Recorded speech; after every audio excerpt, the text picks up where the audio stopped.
And we are live. How's everybody doing tonight? My name is Anthony Brian Logan, and you're watching and/or listening to ABL Live. Thank y'all for joining me tonight. You could be almost anywhere in the world, but you're right here with me live in the show, and I appreciate y'all for that. We got a whole lot going on all over the internet, all over mainstream media, social media, everywhere, and I'm not sure where to start. First of all, James O'Keefe got flagged at his offices out there in South Florida by someone who said something about, oh, he's stalking me. So it was like a domestic violence stalking allegation, which triggered the state's red flag laws, which made it legal for the police to confiscate his weapons. We'll talk about that a little bit more a little bit later. Also, the crazy Virginia redistricting, complete gerrymandering. They want the northern part of the state to control the entirety of the state. We'll talk about that a little bit more a little bit later. Also, you have the mass shooting that happened in Louisiana, and the governor, Jeff Landry, went hair, fire, and brimstone at the press conference talking about the criminals. We'll talk about that a little bit more a little bit later. Also, White House Correspondents dinner. Who's there? Who showed up? Who I'm surprised who showed up? Well, there is an open bar, so I'm not surprised. But anyway, we'll talk about that a little bit more a little bit later. And speaking about open bar, Patel, who is at the conference, he's the guy who's there, the surprise guest. Will he be fired by Monday? That's what it looks like, because word on the street is that Trump is done with the ridiculous headlines coming from Patel, and that he may be fired as of Monday morning, just like I said. We'll talk about all those things and a whole lot more on tonight's episode of ABL Live. And thank y'all again for being here. You guys are the best audience anywhere on these interwebs.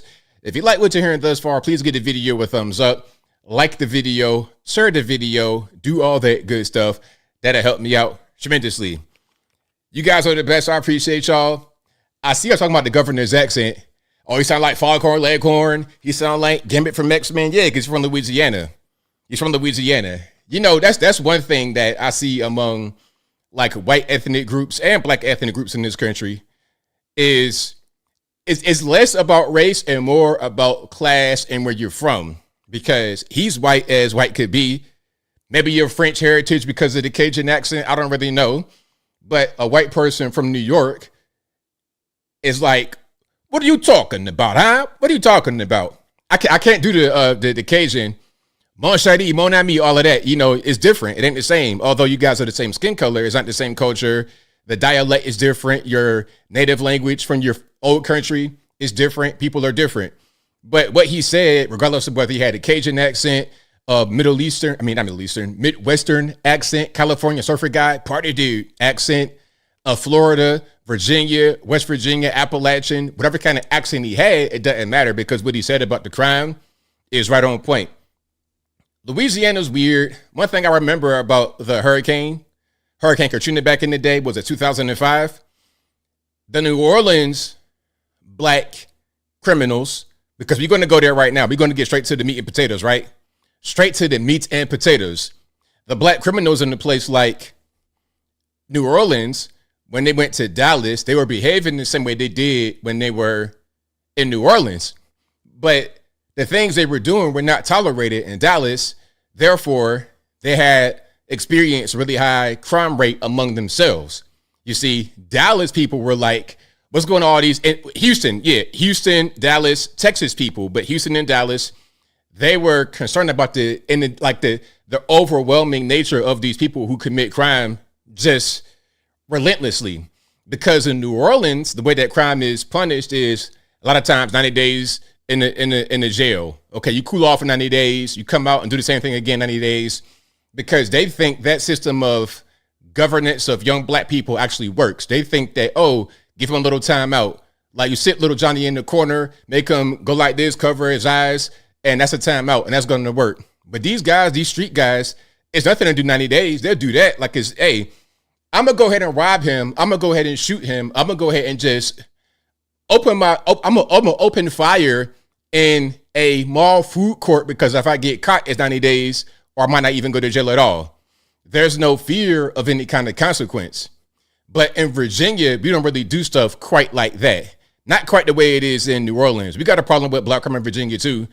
but it's not quite the way it is in a place like New Orleans or Louisiana in general, Baton Rouge, Shreveport, etc., because we have harsher penalties. You could be tried as an adult in the Commonwealth of Virginia at age 14. Age 14, I remember guys in high school going to prison in high school. Guys I knew, guys I was friends with going to prison in high school. Oh, he's a baby. He's a child at 17 and a half with 2 baby mamas in the whole full beard, and he's 6'2". Oh, okay. All right. Whatever. Hey, check it out. You want to play with guns? You want to be Yosemite Sam, frack 'em, varmint? You want to do that in a food court? You want to do that in an apartment complex? Just shoot indiscriminately, kill innocent kids, innocent people. You want to do stuff like that? Okay, check it out. Watch this. Just for the gun off the rip, that's 5 mandatory minimum. Just for the gun off the rip, 5 years in prison. And then you shot into an occupied dwelling, you shot into a vehicle, you shot near a school zone, you killed a 17-year-old young lady who's graduating high school, you shot 5 innocent people. Hey, guess what? You will never, ever, ever come home again. Ain't no 90 days, ain't no dragging the feet to investigate, dropping the ball, stupid stuff in the situation, make the whole thing go away, soft on crime judges, hug a thug. No. If you got that kind of thing going on where you live at, you're going to have a high crime rate because you're not treating the criminals harshly. And some are going to get mad at what I'm saying because they think I'm trying to target black people. I think that at a certain point, we need to get beyond that level of thinking because there are some black people who don't behave like that, and there are some that do. If you behave like that, if you are a criminal, if you are a thug, if you are the kind of person that just shoot up blocks, indiscriminate, if you are committing crime, that's on you. Ain't no Malcolm X to come save you. Ain't no MLK to come save you. You're going to prison or you're going to die in the street. I'm not going to sit my neck out there and save you or do anything for you. So Jeff Landry, in whatever accent he said it, was right on point. He was right on point. And if that is not the attitude of everybody in that area, then the crime that they face will persist. It's just as simple as that. The cries of racism falling on deaf ears because nobody wants to hear it. Everyone is tired of the criminal element, and it doesn't matter who the criminal is, whether they black, white, Puerto Rican, and candy stripe. But in places like Baton Rouge, there's a consistent issue from that particular community. It's a consistent issue. Other groups do things as well. We got the illegal aliens coming in, the Venezuelans, and a little bit of everybody else committing crime. The Central American people who come from gang culture in their prisons and they come to the USA and they commit crime. We know about that element as well. We know about some of the white people, the school shooters and, the sex pets and stuff like that. We understand that, but we understand where the majority of the crime is coming from in a place like Baton Rouge, Louisiana, Chicago, New York, etc. It'll come from the black population as a consistent thing. So there's no reason to talk about the whites and the Asians and the Hispanics and everybody else to shift the blame. You got to focus on that particular group. And when you do focus on that particular group, you cannot be soft on them. You can't have soft on crime policies. You got to go hard. You got to go hard. So shout out to Jeff Landry again for speaking the truth from you to me. Okay. From you to me. I heard that. I received that. I received that completely. So shout out to Jeff Landry and shout out to you guys who understood what he was coming from. That clip's going viral. I think Elon Musk posted that. A lot of guys have posted that clip where he was talking about the situation. Now, some are kind of critical because they're like, okay, you could talk a big game, but what are you going to do? What will Louisiana do? Because this problem has persisted for a very long time. Again, Katrina was 21 years ago at this particular point in time. The problem was there back then, and it's still there right now. What are they going to do to fix that in the future? Again, you got to go hard on crime. You got to. I have zero sympathy for somebody that shot into a food court. A food court, I would never. Like, you got to be the dumbest person in the world. And then it's like social media beef. It's not even real. It's not even nothing over real. It's okay. So you and, Dark Quavion and Walmart Tavius are having a back and forth on Instagram or on TikTok or wherever they at. They're having the back and forth through their phone. So rather than just playing on their phone and keeping it like that, rather than just playing on their phone in their room with the feet kicked up like little girls scrolling, okay? I'm not saying if you scroll you a little girl, but you understand what I'm talking about. The little back and forth. Oh, I don't like you. Oh, I don't like you. It's like little children. Rather than keeping it right there and not going beyond that, you guys want to go to a food court and have an OK Corral shootout and kill innocent people. No. You cannot tolerate that in your neck of the woods because if you do, it will persist. and there's no reason in trying to rehabilitate these people. When you do something like that, get the ultimate penalty right away. So anybody else knowing that that is a penalty will think twice before they take some internet beef, TikTok beef from their phone to the actual street, and then people wind up dead, shot, families crying and everything else. But anyway, yeah, that was that was right there on my chest. I wanted to get it off. Okay. I wanted to get it off. Hold on. Dangling Wong says Yosemite Sam is a Looney Tunes critique on the whole human race. A ridiculous Quentin Tarantino character, probably. Yeah. Kind of sort of like that. Okay. Hey, our Black Pearl says, I've been saying it for years. I keep saying it. I'm right there with you. Yeah, it's to the point now where I'm surprised that some people are still thinking that you can just be soft on hardened criminals and that will actually make a difference. All you're going to do is make it worse. So, you got to go hard on them. Okay, the Joe Biden crime bill in retrospect is seen as racist by some people, but the reality is in 1994, the black community cried, begged, pleaded for the crime bill because the crime during the crack era was so crazy, it'd make your head spin. The crime we face right now is nothing compared to the crack time. The crack war era, the late 80s, early 90s, 1988, 1992, that era specifically, and a little bit before and after, that was like, the violence was so, it was beyond comprehension. It was 1,000 people a year in DC alone, 1,000 bodies in DC alone, easy. 10,000 in a place like Chicago. Like, you talking about a mass extinction event, a genocide happened during the crack war, but it doesn't get talked about that much. All we got to do now is just say, let's be soft on them. Let's be hard on them. Let's be very hard on them.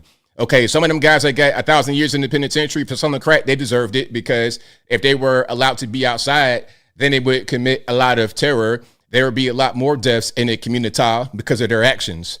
But anyway, now shout out to James O'Keefe. All right, James O'Keefe. I don't know what's going on. So anybody in the chat, if you know more than I do, I want you guys to tell me. Are you a fan of James O'Keefe? It seems like some people love James O'Keefe and some people don't. That's kind of what it seems like. And I'm not really sure. I don't know James O'Keefe. I never met James O'Keefe. I don't know James O'Keefe. All I know is his work with Project Veritas from, I believe, 2009. He started it as like a real young guy to 2022, where one guy forced him out. We'll get to him in a minute. But from 2009 to 2022, it was all good at Project Veritas. And then some issues came up, and then he started O'Keefe Media Group. But Project Veritas and O'Keefe Media Group both do good work.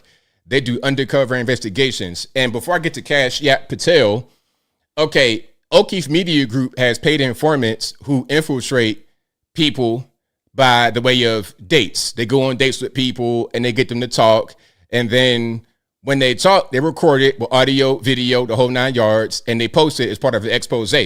Now, wouldn't that be the same thing as the SPLC using paid informants to go infiltrate these so-called white supremacist organizations? I don't understand the thought process of people saying that the SPLC are funding white supremacist organizations. That's a good talking point to use if it was true, if it made sense, if it was not contradictory to what we want to do with ourselves on our own particular interests. That'd be a good talking point, but it is not based in any kind of way of fairness or reality.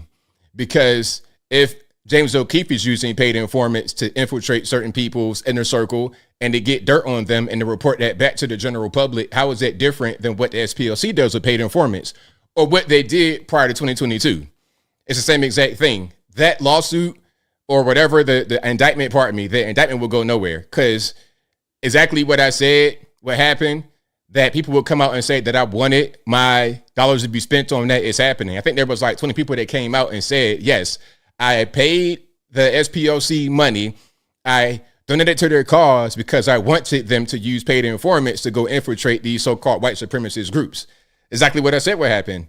And it was pretty obvious that would be the case.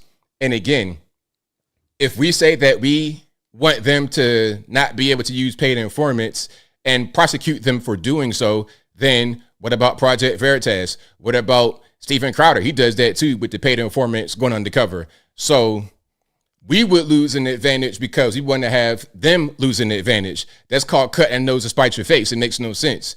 People may get caught up in being able to use that for a political talking point, but they're not thinking beyond one level. Think beyond one level and think a little bit into the future. Play chess, not checkers. Play chess, not checkers. You're making one move that you think will benefit you, but once you go down the line in the game, you're going to lose because you have removed that option for yourself. And I'm not going to do that to myself. I'm not going to sit there and say it's wrong for them to do it while it's okay for Project Veritas and Steven Crowder, any other non-governmental organization or YouTube or anybody else to do the exact same thing. And the federal government, we know that they do that, and it was not really your problem.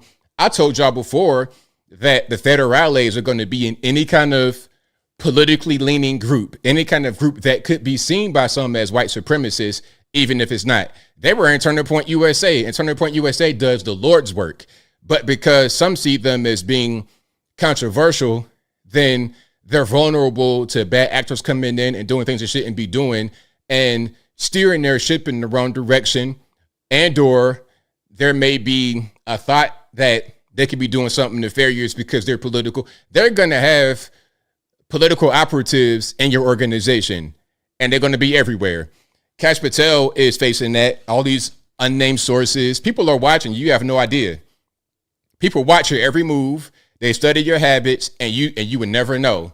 There could be a private investigator on you. Now, that's not illegal. You got guys that get divorced and hire a PI for their wife to dig up dirt so they can use that in the courtroom. You use a paid informant on your wife to have an advantage in the court. So if you say the SPLC cannot do that for these political organizations, then you can't do it either. You see how that makes no sense? But anyway, shout out to Kash Patel. I think he's just trying to save his job because he knows it's over with. It's too many stories, too many negative stories. The whole thing about him drinking, that's one thing. And then there's also the issue of him sending the FBI after a reporter who made an article about his girlfriend, and the girlfriend got threatened by somebody. That's crazy. So to go back to that, Kash Patel sent the FBI to question a reporter who wrote an unfavorable article about his girlfriend. And the excuse that he made is because the article was published, somebody read it and they got upset and they issued a threat against the girlfriend. So because of that threat, they sent a whole investigation team to go out there and find the guy, and they arrested him. But last time I checked, conservatives and liberals get threats all the time. And there's never no big organization to find the person who did the threat and get them locked up. That's not really how that works. I get threats all the time. People that want to say crazy things. Anybody really going to do nothing, though. Anybody going to do nothing. And the police, I'm great with the police, with the sheriff, with the governor, everybody know me. Everybody know where I live at. Okay. I got great neighbors. They all know what I do. So I'm not really worried. And I got God on my side. I'm not really worried. Okay. That's just not really a thing. So I'm not going to sit here and say that I should have the FBI go and investigate every little threat. Nor should that be the case for Kash Patel's girlfriend, just because. And he was in the interview talking about, I'm going to protect me and mine. Oh, is that what you're here for? I thought you were the FBI director, not the Kash Patel and family and friends director. Like, I thought you were here for the actual American people to serve our interests, not just Kash Patel's interests. But anyway, we're going to see what happens again. I done already called it. People kind of got a little bit upset with me when I said that, but I'm always right about these things. People get upset because I'm a little bit early to the punch. And then when the punch lands, everybody want to say they're sorry, and it's fine. I accept all apologies. You only ain't got to say nothing. I'm not trying to be petty. I just say, let's keep on moving, and just know from that I'm right. When you see Kash Patel resign or he gets fired, which will happen this week, mark my words. And if he doesn't, I'll be totally surprised. Totally surprised, because it's too much. It's too many negative stories. And like I said before, where there's smoke, there's fire. All these negative stories, and it's compounding on itself. The reporters are not backing down. The reporters are doubling down because they got a lot more people that came out, and they got a lot more sources to be able to draw from to prove their case. And when there's a lawsuit, watch this.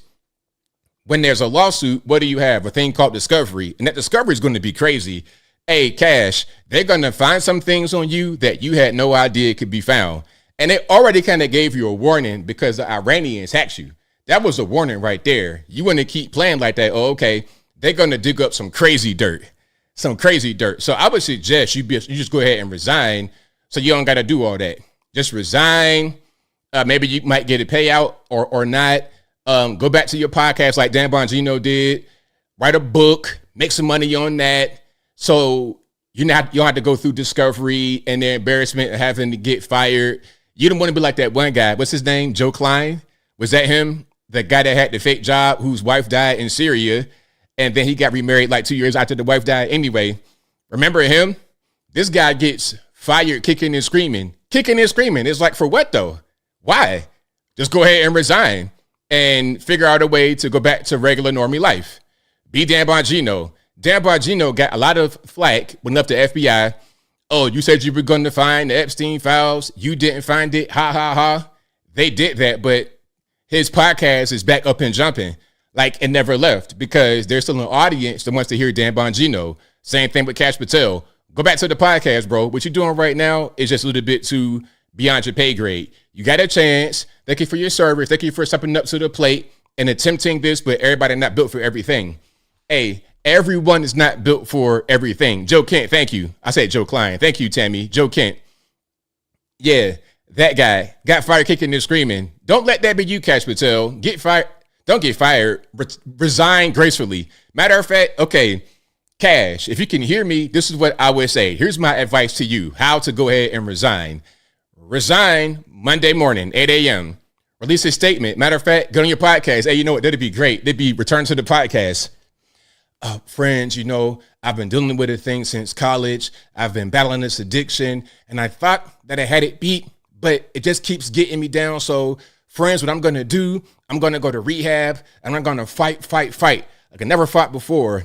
And hopefully I'll be of service to you guys when I come back to the Cash Patel podcast every Monday, Wednesday, and Friday at 8 p.m. Eastern Standard Time on Twitch and Kick and Twitter and TikTok and Instagram and Facebook.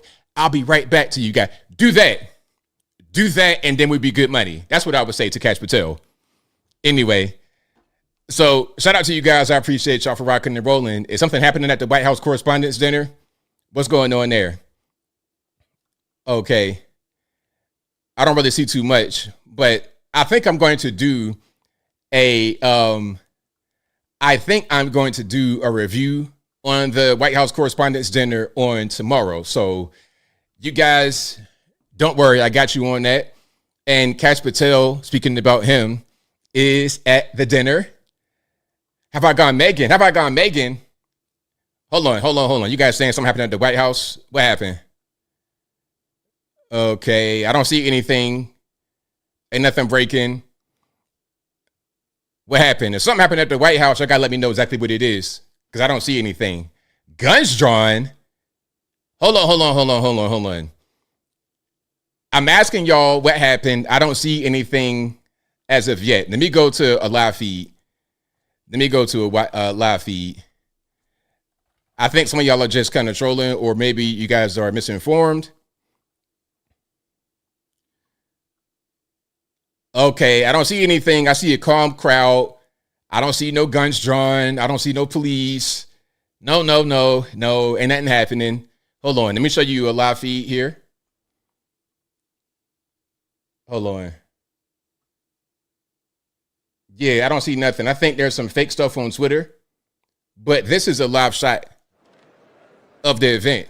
So if there was some kind of hubbub, then it ain't nothing going on here. Now, Trump will have a speech. Trump's going to give a speech, but I don't see any kind of hubbub. I don't see any kind of problem. And if you guys are kind of confused why I just kind of went off on that tangent, I'm reading the chat and people are saying that there's some type of issue at the White House Correspondents' dinner, but I pulled up a live feed and I don't see anything happening. Everything appears to be. Not knowing any. Hold on. Not knowing any of the threats here, but I've got to believe that they would have removed the president from the scene. That's part of the protocol. Yeah, they took him off the stage. So, hold on. Okay, so he was on the stage and they took him off. Let's go back a little bit and see what's happening.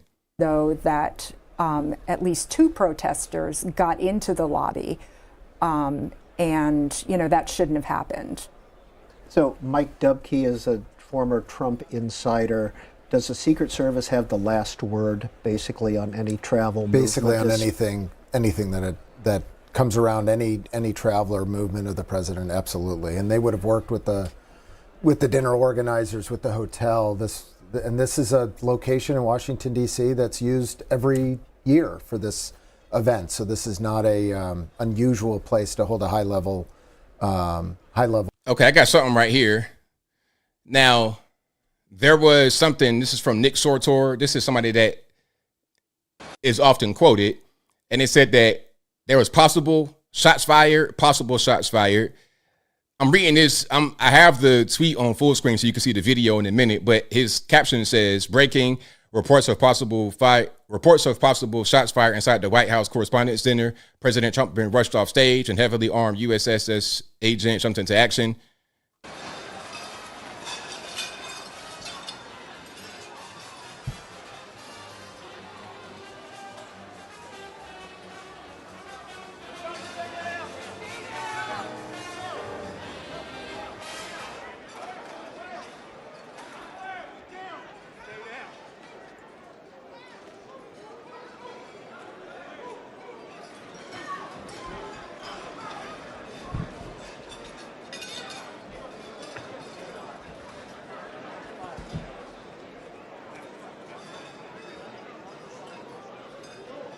So there appears to be a threat, but I didn't hear any gunshots. Maybe there was a threat from somewhere else.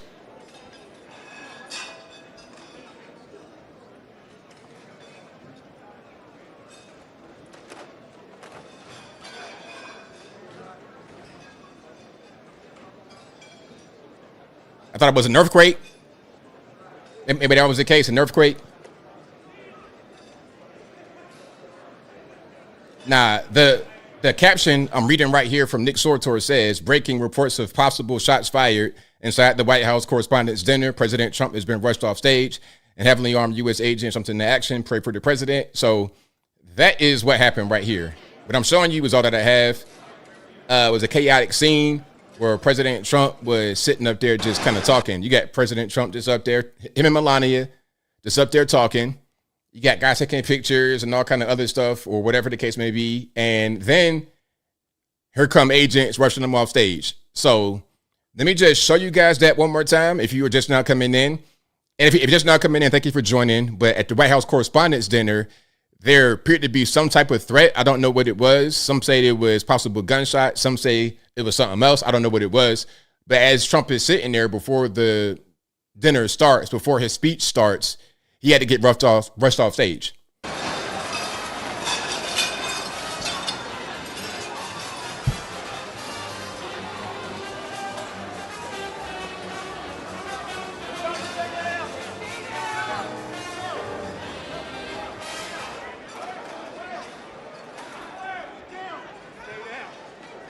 So that's all that's happening right now. I don't see any other update. If there's any more updates, I'll let you know.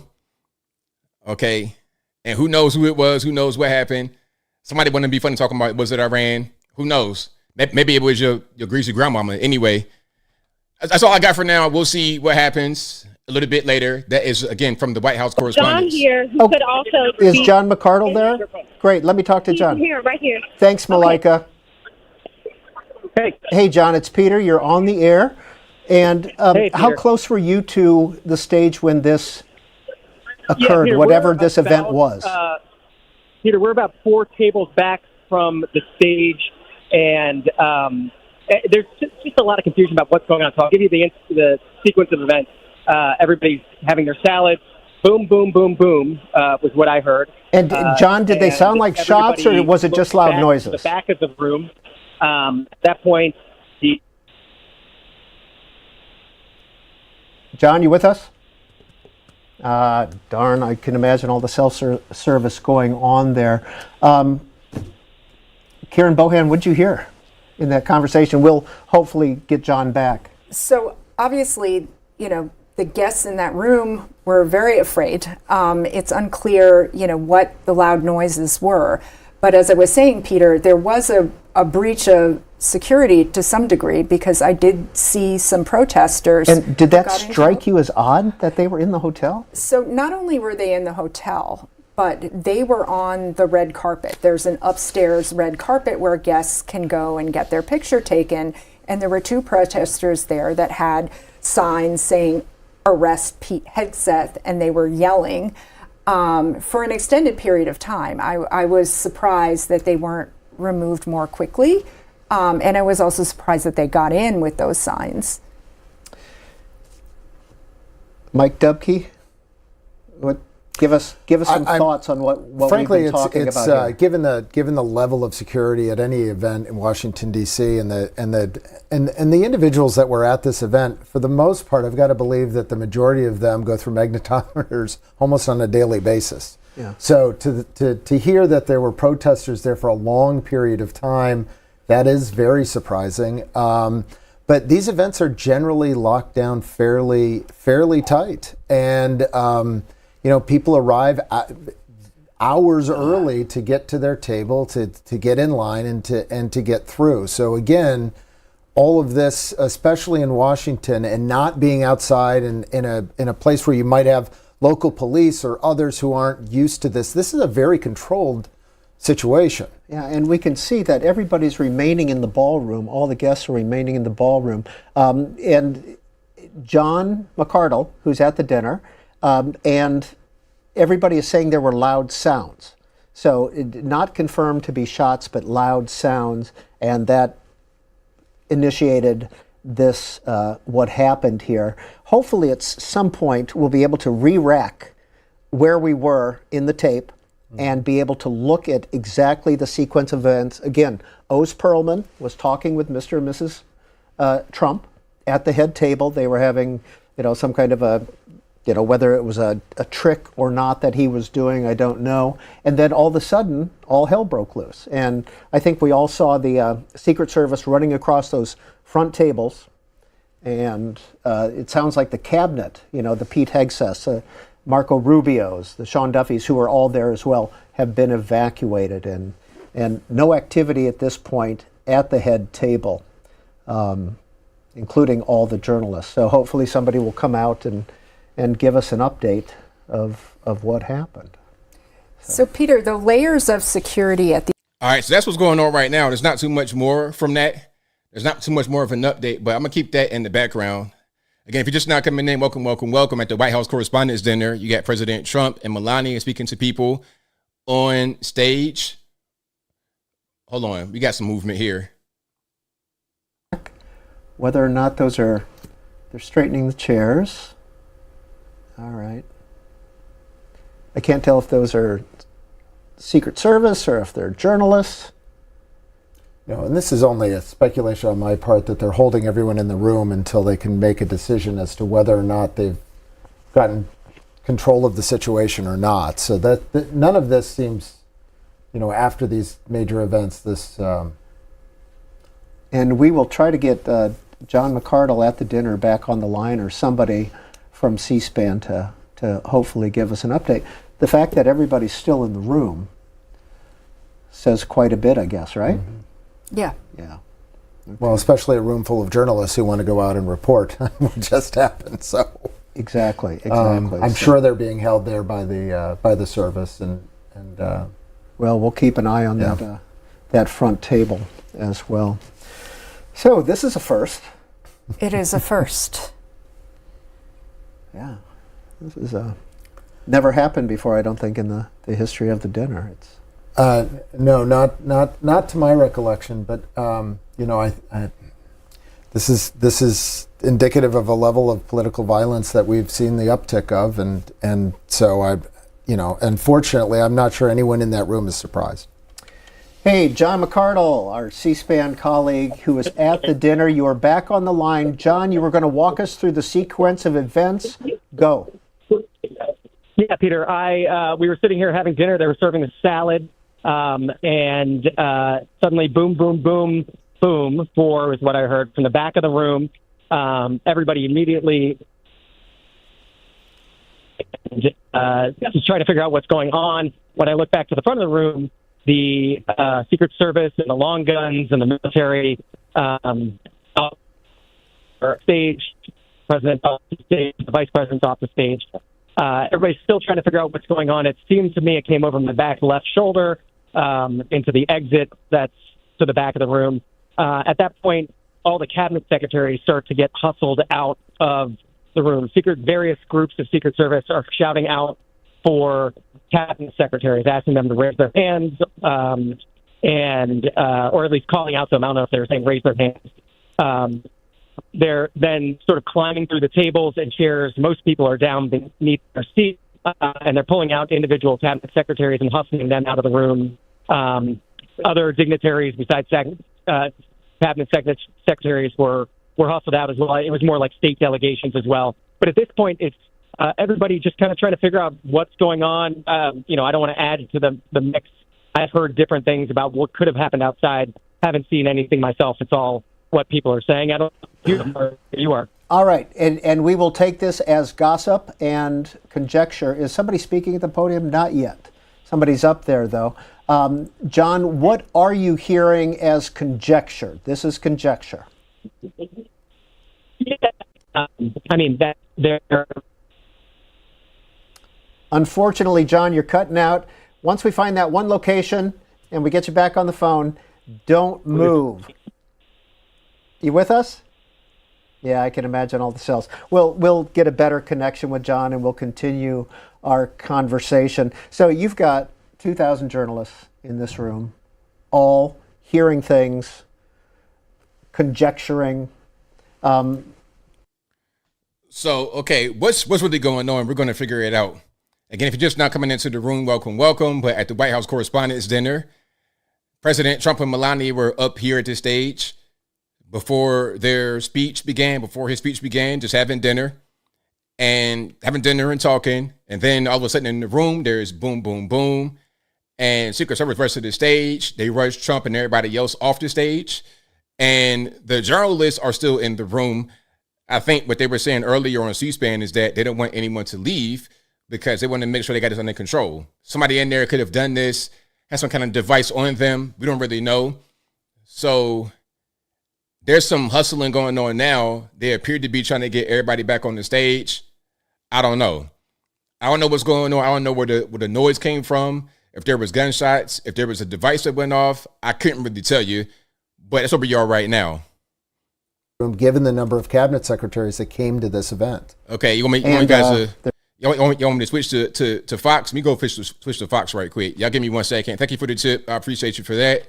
Let's go to Fox News and see what they're talking about as far as any kind of hubbub. Okay. Hold on. I don't see anything on Fox. Fox does not have it on their website. Yeah, they're saying they're waiting for it to begin. Or Fox does not have it available. Okay, it said the shooter is dead. Hold on. We got an up close version of the video.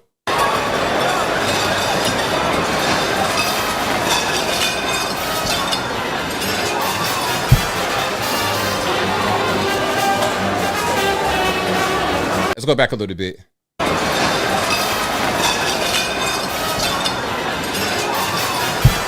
You see how everybody reacted?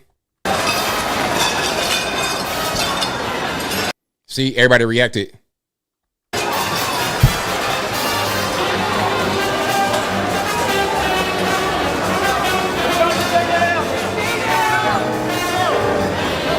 Okay, so it happened in the lobby.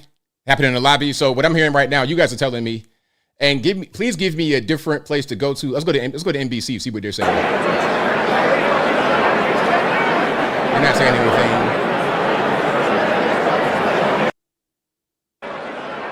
They're not saying anything here either.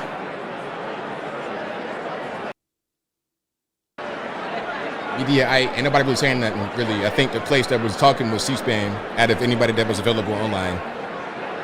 So I'll go back to C-SPAN and see what they're saying as far as any kind of situation happening. Not surprising that they wouldn't have heard a thing. Well, hey, Greta Bronner of C-SPAN is at the dinner and she is on the line. First of all, Greta, what we're seeing on the scene right now is that all the attendees are filing out. Is that correct? Yes, and I just left myself, actually, so I was able to talk to you because Good. There's not cell service down in the ballroom area. So I left the building. Okay, hold on. This is from Yano Caldwell, Fox News. Yano Caldwell, Fox News. He has a video he put on the internet. Now, this appears to be outside. I'm not quite sure if this will be the shooting, but let's watch what the video is. Everybody's good.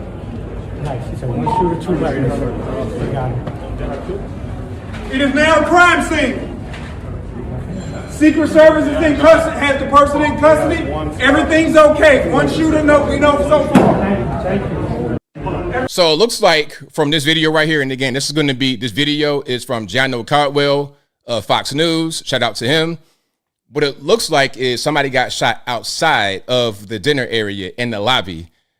They were saying on C-SPAN that there was some protesters that got through security some kind of way. Some kind of way they got through and they got on the actual red carpet and they were protesting for quite a while. Now, I don't know if it was a protester or somebody else who did this, but from right here, there was one shooter, person's in custody, and everything is okay. But it was outside of the event. So they probably heard the gunshots muffled because it was not inside the building. And now everybody's leaving at the again, this is going to be the White House Correspondents' dinner. Let's play this video one more time outside of the event. Shout out to, again, John Caldwell. I believe it was in the lobby area. Everybody's good. Nice. He said one shooter, two weapons. We got him. It is now a crime scene. Secret Service is in custody, has the person in custody. Everything's okay. One shooter, no, we know so far. Okay, now here are the protesters. For threatening genocide, for kidnapping Nicolas Maduro, for overseeing targeted strikes that killed over 180 people on boats in the Caribbean. Arrest Pete Hegseth! Arrest Pete Hegseth for war crimes! Arrest Pete Hegseth for war crimes! For overseeing the targeted strikes over 180 boats in the Caribbean. For actively planning on a war. Bro, okay, I understand we got First Amendment rights and everything, but not here. Not here with the president. You're a little bit too close for comfort. One of y'all might get a little crazy and try to do some kind of law walk bar activity. You want to hurt yourself and then hurt the president at the same time. And you got 2,000 journalists. No. That's going to be a place where people like you should not be. Okay, this is a private event. You should not be there because that's going to be a big time security risk. Now, I don't know if it was one of these rocket scientists who did this, who shot his gun off in the lobby outside the White House Correspondents' dinner. I don't know if it was them, but it could have been them. Cuba based on illegitimate justification for threatening. Okay, there we go. Now, somebody asked a good question. Like, somebody might be trying to be funny, but that's a good question. Somebody said, was there a poly market bet? That's a great question. And if it was, I would not be surprised because people would do, you'd be surprised. People would put a bet on poly market that this would happen and they would go out there and do it themselves. You know, they would go out there and do it themselves. Or it could be a situation where they got a friend, they got an accomplice that they know, and they told the accomplice, I'm going to go do this at the event. And then the accomplice bets on it and the accomplice cashes out while the guy just does that and goes to jail or he dies. But the person who did that might have already kind of been on the edge, so they wouldn't really mind throwing their life away. Okay, now let's keep on going here. Let's go back to C-SPAN and see what they're saying. Program is going to resume momentarily.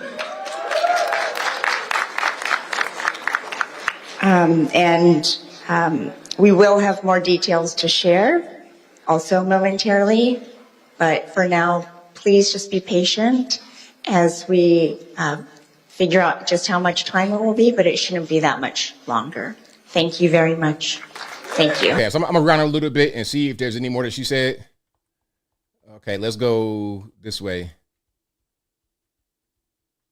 Program is going to resume. Okay, so it wasn't too much more. John is not there. Wei Zhejiang is back at the dais. Let's listen. I can tell you that our program is going to resume. Okay, so it's not too much more. Now, police tell bystanders to stand back at the hotel where White House Correspondents' dinner is being held after shots fired. So you got kind of a chaotic scene. Let me go ahead and just favorite that because I will be making a video about this. And I'm sorry for interrupting my show. I had a whole show planned, but you know, things like this happen. You got to cover it. Stay back, stay back, stay back.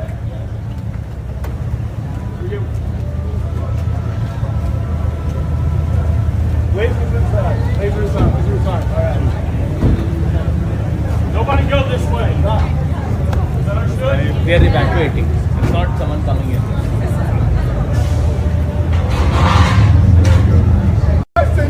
Crazy leftists, man. Crazy leftists. Like, we don't do stuff like this. When Joe Biden was in office, when Barack Obama was in office, we did not do stuff like this. This is a leftist thing. This is what they do. This is their behavior because they don't like who is in power. They don't like who got elected. They want to go out there and commit political violence.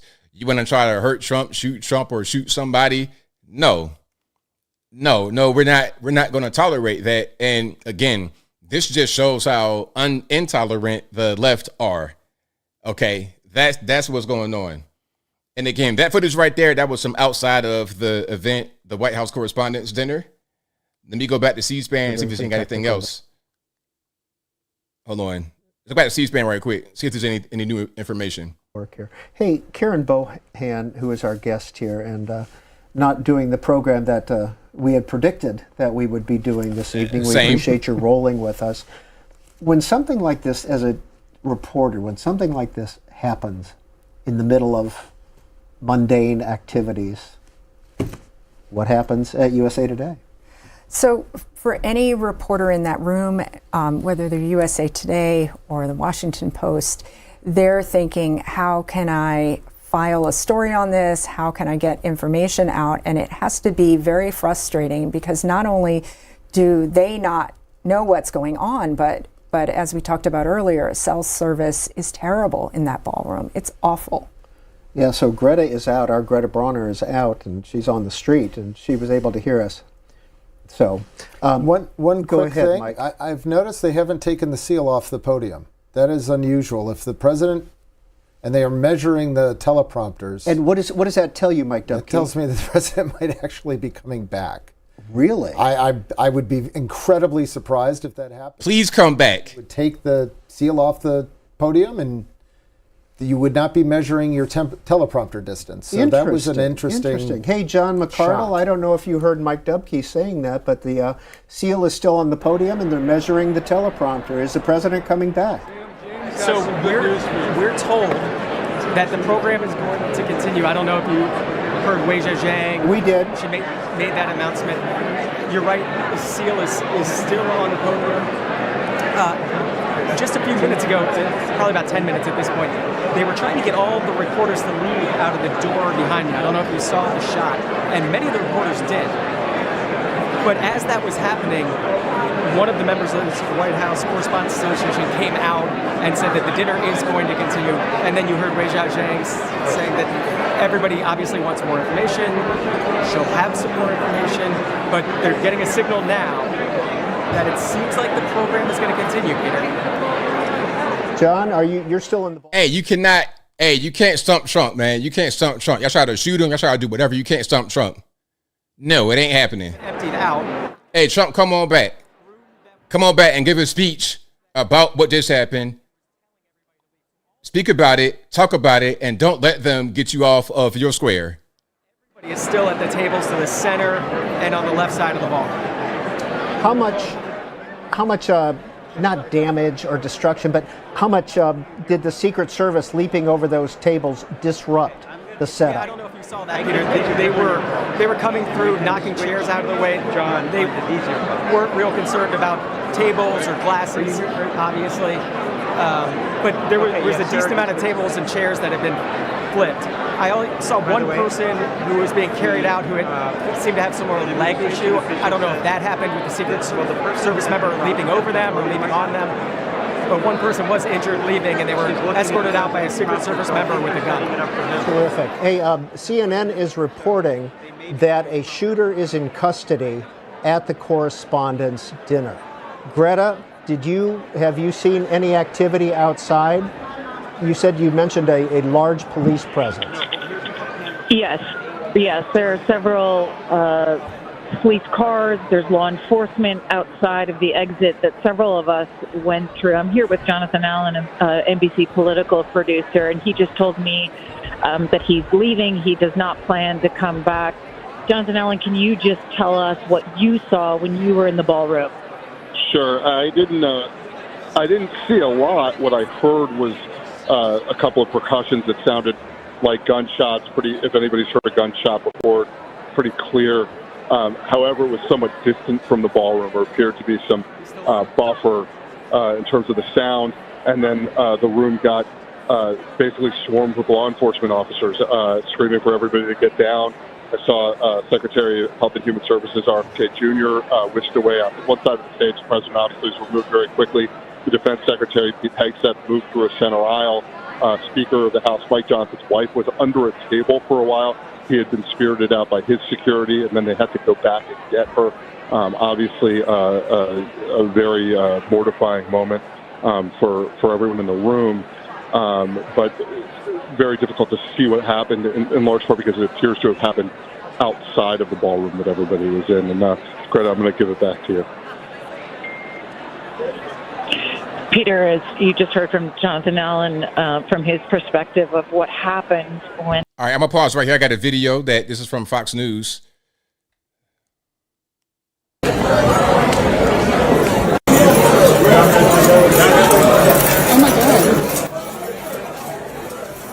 So the caption here says, police seen running through the Washington Hilton where the White House Correspondents' dinner is being held after reports of shots fired.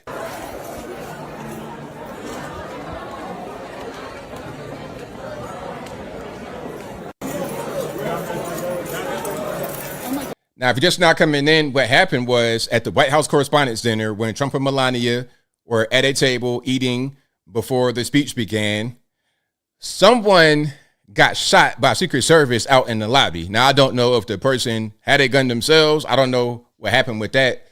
But the person either got shot or set off some shots. Anyway, it goes, a person is in custody and or dead. Okay, so I know that was kind of vague and a bunch of, maybe I don't know, maybe I do know, but this is just now breaking. The person is in custody and the person was a shooter. That's all that I know. Whether they shot it 3 times or they were shot 3 times, the person is being identified as a shooter and everything is okay. They were not inside of the actual ballroom where the dinner was being held, but they were outside in the hotel lobby of the Washington Hilton out to Washington, D.C. Again, this is going to be the White House Correspondents' dinner. Okay, now I'm going to come back to C-SPAN and see what they got going on. And again, thank y'all for joining. I appreciate you guys for sticking with me. I had a whole show planned, but of course we had the breaking news.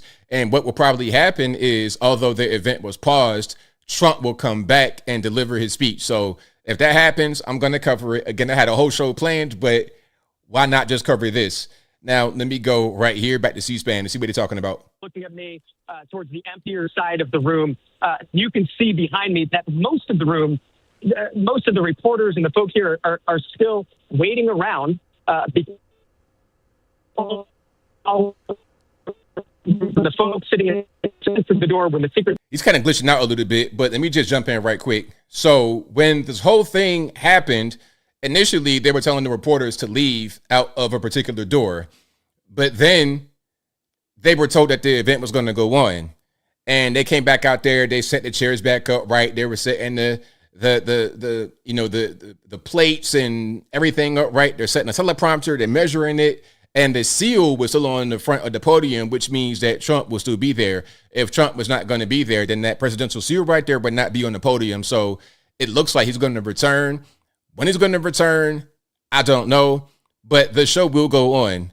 The guy, the shooter, was outside, not in this ballroom area, in the lobby area of the Hilton. Secret Service got him. I don't know if he's dead, if he's just in custody. Either way, he's not a threat anymore. The threat has been neutralized. Let me go back to C-SPAN. Right now, if you were caught in that room, or would you have gone to the bureau, gone out of the room? So I would have stayed in the room because, in the room is where you're going to get probably more facts and find out what happened. One of the things that a lot of journalists are doing is, I'm sure, talking to people who might have been in other parts of the hotel where they might have seen something happen, because the noises that we heard were muffled, and figuring out exactly where they came from. Yeah, and again, I'm looking at the CNN banner saying that Trump is safe after shooter in custody at Correspondents' dinner is what CNN is reporting. I haven't seen any further news beyond that, but it was maybe 45 minutes ago now that the dinner was just getting started. They were, as we know, getting their salads.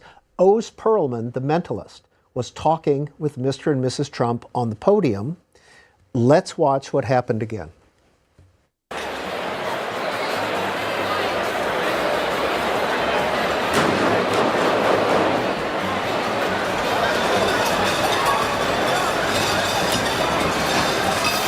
So you guys heard that time, right? Let's hear it one more time. Again, this is going to be the video of the shooting that happened at the White House Correspondents' Dinner. It was not in the ballroom where Trump and all the reporters were, but it was outside in the hotel lobby of the Washington Hilton. Let's check it out one more time. Started. They were, as we know, getting their salads. Oz Perlman, the mentalist, was talking with Mr. and Mrs. Trump on the podium. Let's watch what happened again.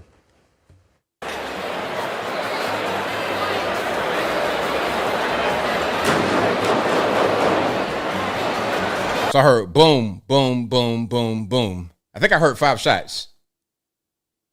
Or, as we know, getting their salads. Oz Perlman, the mentalist, was talking with Mr. and Mrs. Trump on the podium. Let's watch what happened again.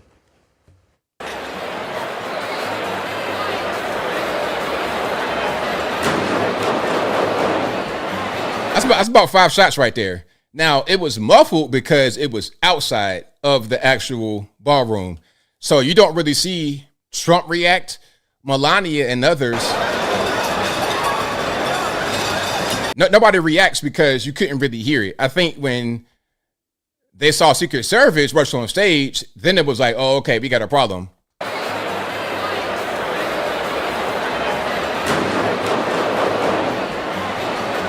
See, nobody reacted. Nobody reacted because they couldn't hear it from in there. And then you'll see people start to scream and Secret Service come on stage, and then it becomes like an issue.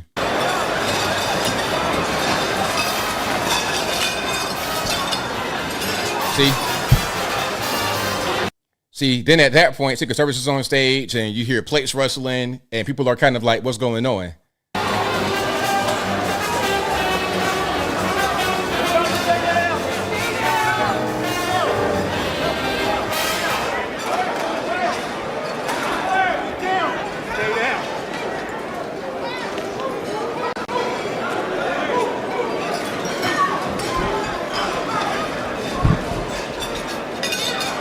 And that's what happened about 45 minutes ago. Now back to the live ballroom. So y'all heard 6 shots. So some of y'all say 5 shots. You think you heard 5 shots. Some of y'all say you think you heard 6. Exactly, Donovan. Trump was like, really? Again, is this what you're doing? Like, y'all still shooting? Come on, stop it. Stop it. Reporters in the room, obviously. And of course, right there, he cuts out. Right after he mentions cell service is not good, we're going to have to move you a little bit, John, or get you somewhere so we can have that good coverage, but we appreciate your time. Now, Fox is reporting that the president is returning to the dinner. All right, Mike, there we go. Does that surprise you, knowing President Trump? It does not surprise me knowing President Trump. It surprises me that the Secret Service are allowing him to return to the dinner. Do you think the Secret Service had a role if he wanted to go? Can the president overrule? Absolutely, yes, he can. He can. Generally, they listen to the Secret Service. But again, I mentioned Butler earlier. This is a president that has, I hate to say, been there, done that, because I think this was less of an incident than that was. But okay, I got a picture right here. This is going to be Speaker of the House Mike Johnson running them out of the Washington Hilton. Okay, hold on. Do I have it? There we go. That is Speaker of the House Mike Johnson being escorted out of the Washington Hilton after the shots were fired. So he appeared to be, I don't know if he was in the room or if he was out in the lobby or what was going on, but now he's outside of the room and he's being evacuated. That's a crazy picture. Hey, leftist violence never ceases to amaze me. It never ceases to surprise me. There's always violence from the left. That's what they do. That's who they are. That's their MO. And this is one of many reasons why I would never identify with the left. I don't identify with political violence. If things don't go my way, then I try to figure out a way to do better, to put a better candidate in there, to put a better choice in there, rather than going out there and committing violence. That's just not how we do things in this country, or at least it should not be how we do things in this country. But again, that is Speaker of the House Mike Johnson being evacuated from the Washington Hilton after the shooter was, I guess you would say, neutralized by Secret Service. I don't know if he's dead or what's going on, but the shooter has been neutralized. And if you're just now coming into the stream, I know I'm repeating myself, but we probably got some new viewers. If you're just now coming into the stream, there was a shooter at the White House Correspondents' Dinner outside of the ballroom where Trump and a journalist were. The person was neutralized, by Secret Service, and right when it happened, there was an evacuation of sorts. Reporters told to leave, but the reporters are back, and Trump will return after being rushed off stage to deliver his speech. All right, it's just a matter of time when he's going to come back. And I'm going to cover it. I'm going to just stay with it because I have to cover this speech live because you just had a shooting at the actual event. And again, it was not here. It was not here in the ballroom. It was not in the ballroom. It was outside of the ballroom in the hotel. But that's a little bit too close for comfort. I mean, what if the person shot or was shot near this room and bullets go through the walls, if possible, and then somebody gets hurt inside, whether it be Trump or anybody else? A journalist, can you imagine a journalist getting hit by somebody like that in this event? It'd be complete pandemonium. And you know what? This is another reason why it makes sense to have a ballroom, because if you have a tent or something like that, now, of course, if you're on White House grounds, it's a lot more secure, but still not as secure as it would be with a physical structure to have events like this. And again, they're at the Washington Hilton for the White House Correspondents' Dinner. You got 2,000 journalists. You got President Trump there and his wife there and his cabinet there to deliver a speech. And I can't wait. I cannot wait. This is going to be one for the ages. To let you back in. And so I said, so if you leave, you're not going back in. And he said, I don't know, ma'am. I've just been told you cannot come this way. And as I said earlier, I've talked to many of the attendees who are standing outside. They were told to get out. Once the people had been ducking under tables and they came up, they said, you're safe now. You need to leave. And they escorted people out of the ballroom. And so many of the attendees are not planning to go back in. Well, we understand Fox is reporting, and our suspicions are that the president is returning to the Washington Hilton. I heard that. I heard CNN is reporting the same. You know, I can just tell you what I'm seeing from the outside. The helicopter that was circling seems to have left. The police force, though, is still here. I mean, there are ambulances and there are fire trucks and there are police vans, police cars. Are you in a position, Greta, to see the motorcade coming up Connecticut? I am not. Okay.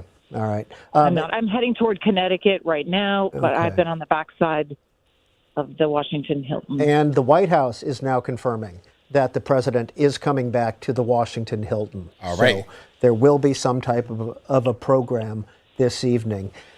John McCardle in the ballroom. John, you got an update for us? Peter, I'm hearing what you're hearing. Actually, what I had heard from some of the folks in the room is that the president didn't actually leave, that he does want to come back, and that he's still somewhere in a secure area.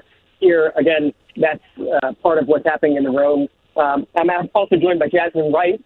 C-SPAN viewers know Jasmine well. Jasmine, do you want to talk about what you know at this point and what you've heard? So what we know is that we were seated on the upper rim of the ball, and we heard a succession of pops. It sounded like we saw pops get down. Okay, we got bad audio. I'm going to just show a video of John Caldwell from Fox News. Okay, if I said his name wrong, I'm sorry. But here he is.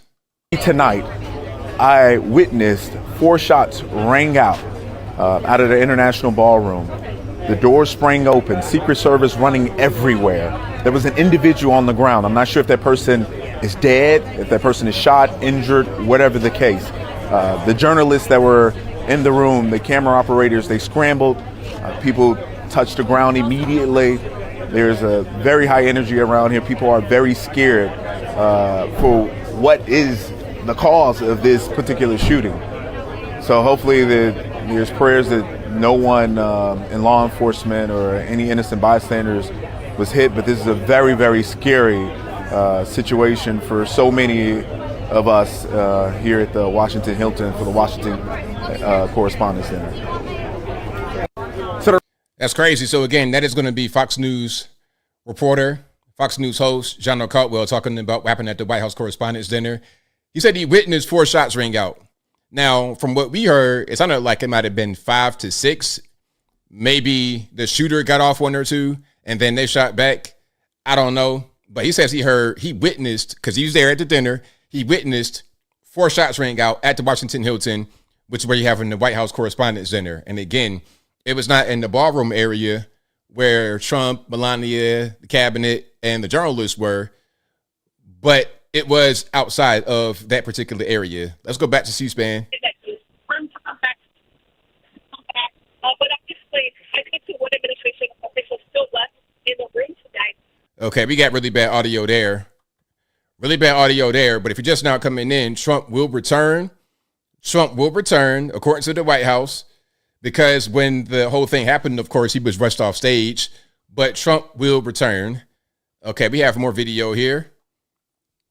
Let me just zoom in and let it rock. The President of the United States, as Chanley and I were discussing, we are now getting word that the President of the United States, as Chanley and I were discussing a few moments ago, will in fact make his way back to the stage at the Hilton there. And that is not a surprise. For those of us who know him, who've been around him, he seems like the kind of person who would say, there's no way I'm not going to finish this show if at all possible. And that's the word we are getting. And we are now getting word that the President of the United States. All right, so he will come back, and we got National Guard, we got all kind of security, we got a little bit of everybody We out are there. now getting word. Sorry for the interruption there. Let me see if I can find some more on Fox. Any other videos? The way I understand it, I can't get close to the lobby, as you can understand, Kevin. But I understand the shooter's down, dead. Dead or shot. So, there was an eyewitness that saw a rifle, and evidently, C-SPAN put some footage online. The way I understand it, I can't get close. All right, there we go. Now, they're talking about C-SPAN. I've not seen anything from C-SPAN as far as any other footage other than what I was able to show you. I don't see any footage of the shooter or anything like that. I don't mean to make a joke at this point, but Greta, I know you don't have comfortable shoes on. I do not. I do not. But yeah, it's the law enforcement is still here. I misspoke before. The helicopter is still circling around the Hilton. Well, it looks like Sean Duffy is back in the ballroom. We see Transportation Secretary Sean Duffy there back in the ballroom. Greta, it also sounds like the president never left the Hilton, is what we're also being told. Whether we not confirmed, but we're being told that as well. So, sounds like Greta's out of range as well. Now, Mike Dubke, you've referenced this. We got a video of Secret Service jumping on President Trump following the shots fired.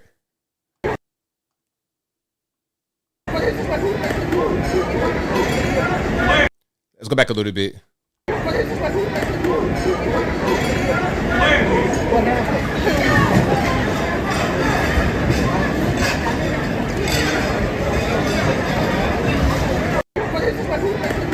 See, a Secret Service operation is no joke. It is no joke. It is deadly serious.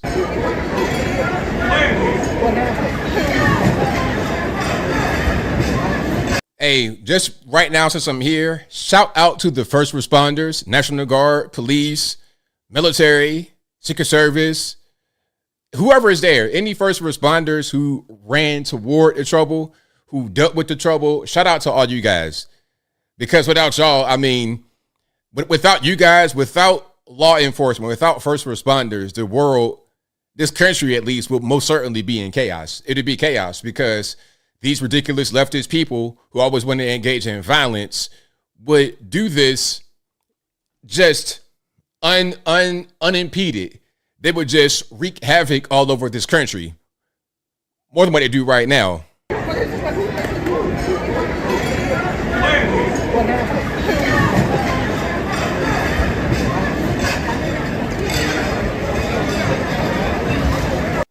So yeah, the guys in the suits, hey man, when you see these guys coming at you, hey, they mean business and they really on it.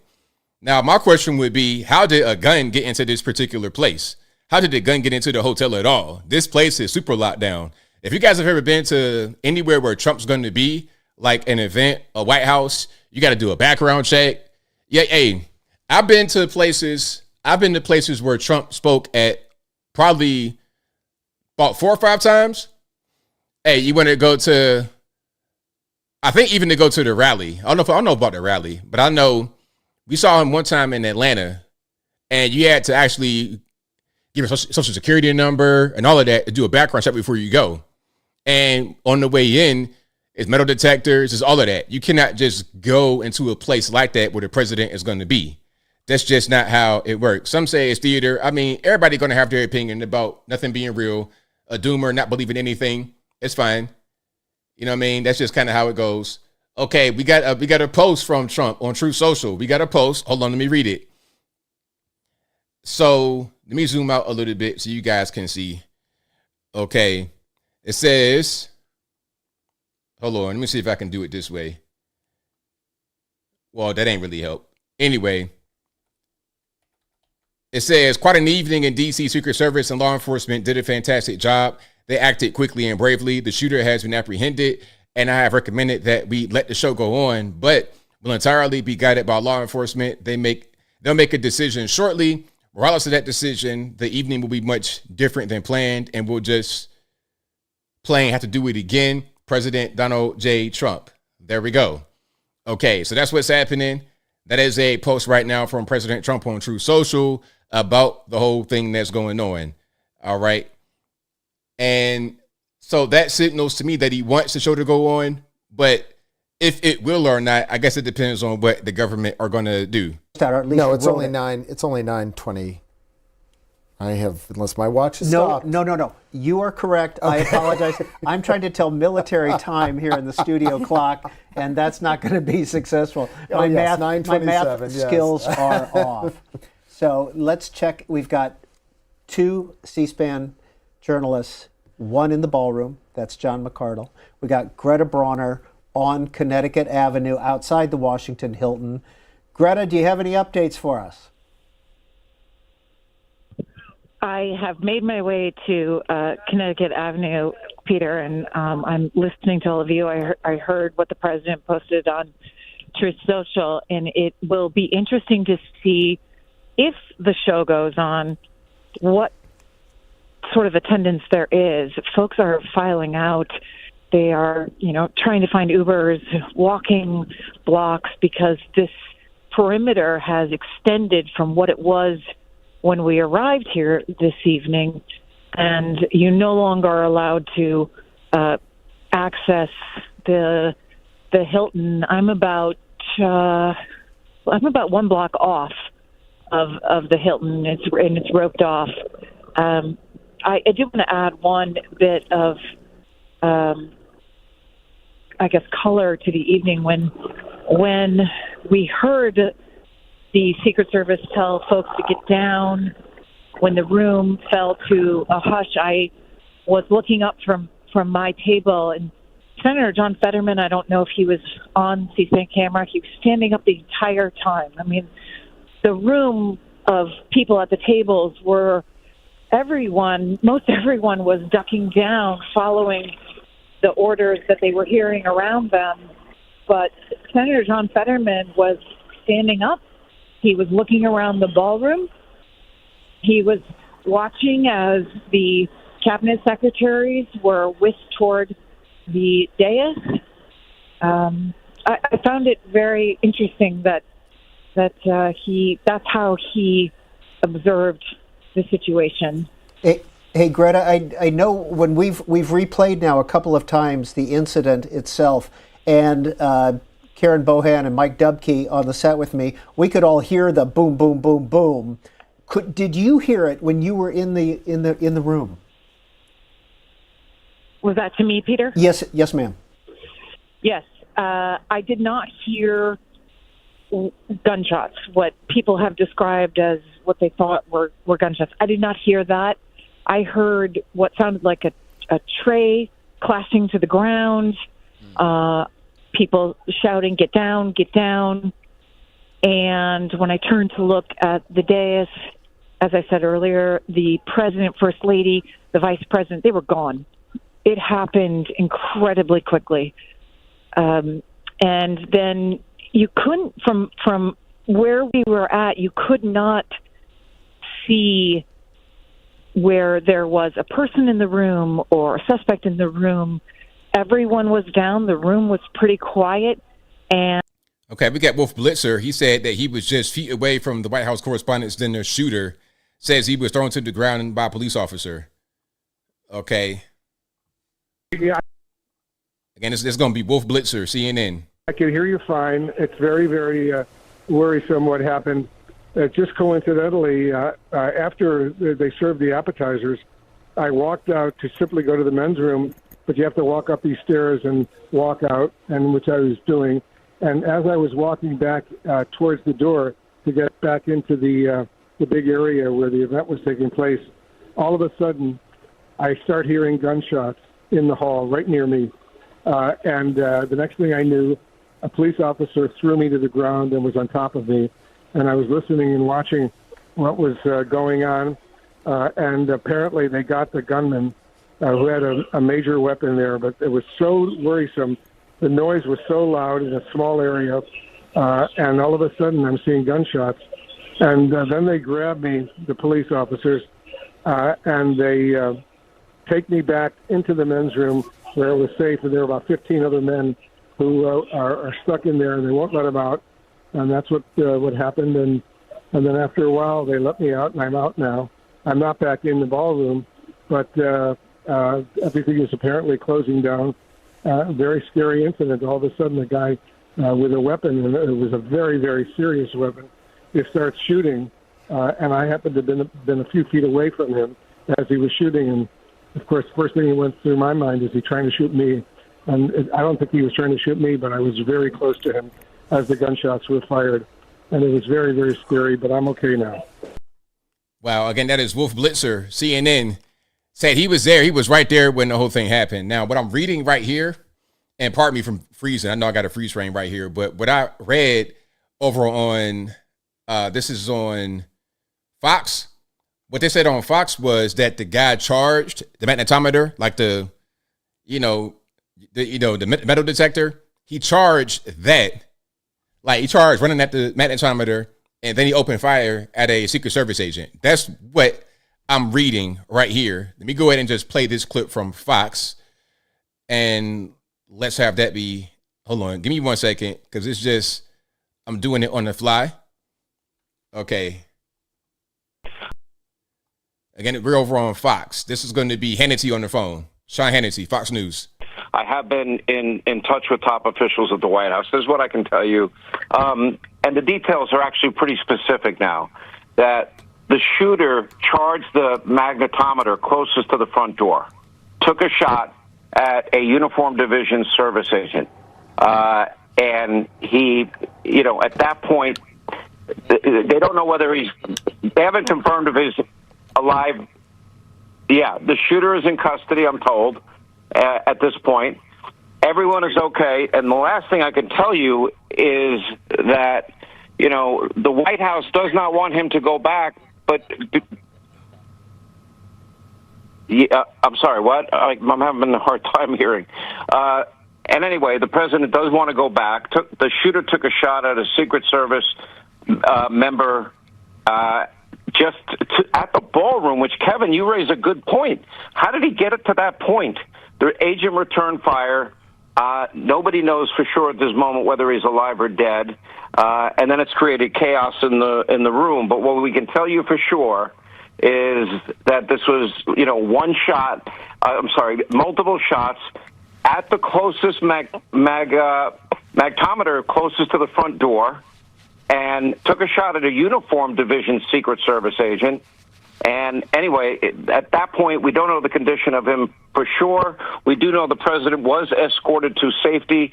Everybody in the room, I'm told, is safe and secure. All right, there we go. So again, that was Sean Hannity on Fox News. The shooter at the White House Correspondents' dinner charged at the magnetometer, the metal detector. He charged at that and then took a shot at a Secret Service agent. The agent or agents returned fire, and the shooter is down. Whether he's dead or not, I don't know. I'm seeing some people that are commenting say that he's dead, but I've not seen any news to corroborate that. I've not heard anybody on news say that the guy's dead. What I have heard is that the guy's in custody and that everything is okay. Trump wants to come back. That's why the seal is still on the podium, but the White House does not want him to come back, of course, because why would you want Trump to come back right now when there was just a shooting right there? That's going to be a very dangerous situation. Yeah, I can hear you fine. Okay, and let me just go back to CNN and see what's going on. It's so just people just milling around, kind of chilling. I don't know if Trump's going to come back or what's going on, but right now we kind of in the waiting pattern to see what happens. I hope that Trump does come back and continue the dinner and have the speech, because obviously the speech will be a little bit different after the shooting happened. And again, if you're just now coming in, at the White House Correspondents' dinner, some crazy fool charged at a magnetometer, metal detector, and took a shot at a Secret Service agent. This was outside of the ballroom. You see this ballroom right here? This was outside of this space. It was not in this space. And I don't know how close they were to the ballroom space, if the magnetometer was right there at the ballroom or at the lobby at the hotel. I don't really know. But the guy charged in, took a shot at a Secret Service agent, got shot himself, might be dead, might not be dead, but he's in custody of the Secret Service. The Baltimore Orioles, and he was talking with Major Garrett of CBS. So those are two people in the room. And they've just taken the seal off the podium. Did they? Yes. Good eye, Mike. Okay. Good eye. Yeah. Let's check in with John McCardle, who's standing right there in the ballroom. Okay, John. Yeah, Peter, I know you've talked about the presidential seal on the podium. Yep. There was a staff member who just came up and took it off. If you look now, I don't know if you have a shot directly. Yep, we see it. But the presidential seal is no longer on the podium, perhaps a sign that the president may not be coming back out. Yeah. He said in that True Social post that, of course, he'll let law enforcement make the final decision. Maybe that means they made the decision that he won't be coming back out. But literally just about 15 seconds ago, somebody came up, took that seal off the podium. Again, they've made the announcement that... Okay, we got a breaking post from Trump on True Social. Let's get straight to it. It says, okay, let me try to zoom in. That's probably the best I can do. Law enforcement has requested that we leave the premises consistent with protocol, which we will do immediately. I will be giving a press conference in 30 minutes from the White House press briefing room. The First Lady plus the Vice President and all cabinet members are in perfect condition. We will be speaking to you in a half hour. I have spoken with all representatives in charge of the event, and we will be rescheduling within 30 days. President Donald J. Trump, again, one more time. Let me zoom in a little bit. Let me see if I can zoom in. Well, that ain't really what I want. I want to zoom in on the text, not the actual page itself. But that is a Truth Social post from President Trump. Again, law enforcement has requested that we leave the premises so Trump won't come back to the White House Correspondents' dinner. He has left, and he won't come back because law enforcement said that'd be the best way. Consistent with protocol, which we will do immediately, I will be giving the press conference in 30 minutes. So this just came out right now. It is 9:39 p.m. Eastern Standard Time. This post was posted 9:36 p.m. So this just came out. I will be giving the press conference in 30 minutes from the White House press briefing room. The First Lady, plus the Vice President and all cabinet members are in perfect condition. We'll be speaking to you in a half an hour. I've spoken with all representatives in charge of the event, and we will be rescheduling within 30 days. President Donald J. Trump. There we go. So we're going to get Trump to speak. It just won't be at the White House Correspondents' Dinner. It's going to be at the White House press briefing room in about a half hour. So I guess at 10 p.m., right around that. Again, he posted that at 9:36 p.m. So I suppose right around 10-ish, we're going to get Trump to speak from the White House press briefing room. And I would imagine that press might be invited. I don't know how that's really going to work. I don't think you'd be able to get the press over there in this period of time because they were just at the White House Correspondents' Dinner. Are they going to do a shuttle over there? I think it'll just be the president giving an address from there because he can't give it from the White House Correspondents' Dinner. So we got to talk from somewhere. Okay, it probably was a meeting. I want to go back out and talk to the people and just say I'm never scared. But since they said we got to leave, let's go back to the White House where it's more secure, and we're going to give the talk from there. So we'll see. All right, let me go back to C-SPAN and see what they got going on. Okay, we got somebody talking. Let me just rewind to get the beginning of what they said. You're right. Typically. You're But right. it's chaotic there. It is. And, you know, they check your tickets. Here's Weijia Zhang, CBS News. It's a room full of reporters, so I know you've already seen the president. My apologies, his post on Truth Social. And law enforcement has requested that we leave the premises consistent with protocol. And he wanted to emphasize that nobody was hurt. He and the First Lady, the cabinet, everybody's safe.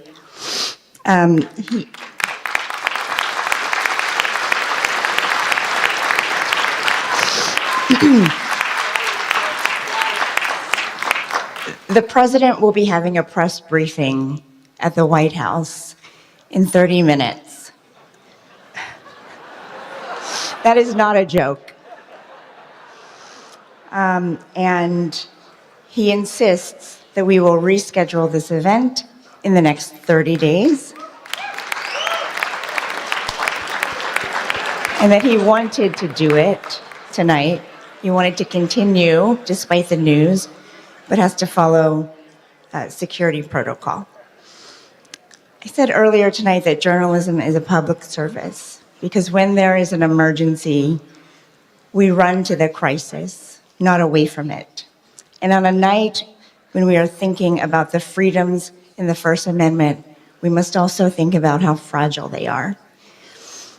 I saw all of you reporting, and that's what we do.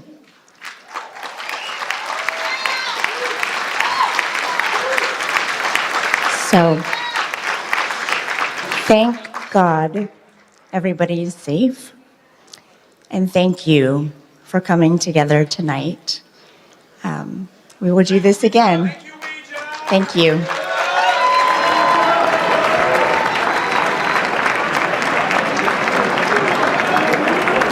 There we go. So that's Weijia Zhang from CNN. Did I say her name right? I'm probably saying something crazy. Okay. She appears to be very well respected out there. Shout out to her. Now there's a statement released from the Secret Service. It's kind of it came out a few minutes ago, probably about 20 minutes ago, but I did not read this yet. So it says the U.S. Secret Service, in coordination with the Metropolitan Police Department, is investigating a shooting incident near the main magnetometer screening area at the White House Correspondents' Dinner. The president and the First Lady are safe along all protectees. One individual is in custody. The condition of those involved is not yet known, and law enforcement is actively assessing the situation. That's Anthony Guglielmi, the chief of comms for the U.S. Secret Service. Okay, so that's the statement from them right there that came out at 9:24 p.m. Eastern Standard Time. It's about 9:43. And again, if you're just now coming in, thank you for joining. I had a whole different show planned tonight, but of course, this news has taken over. President Trump, Melania, and all cabinet on stage were rushed off of the stage at the White House Correspondents' Dinner before his actual speech began while he was eating, because there was a shooting outside of the main ballroom area of the dinner at the Washington Hilton Hotel where the dinner was happening.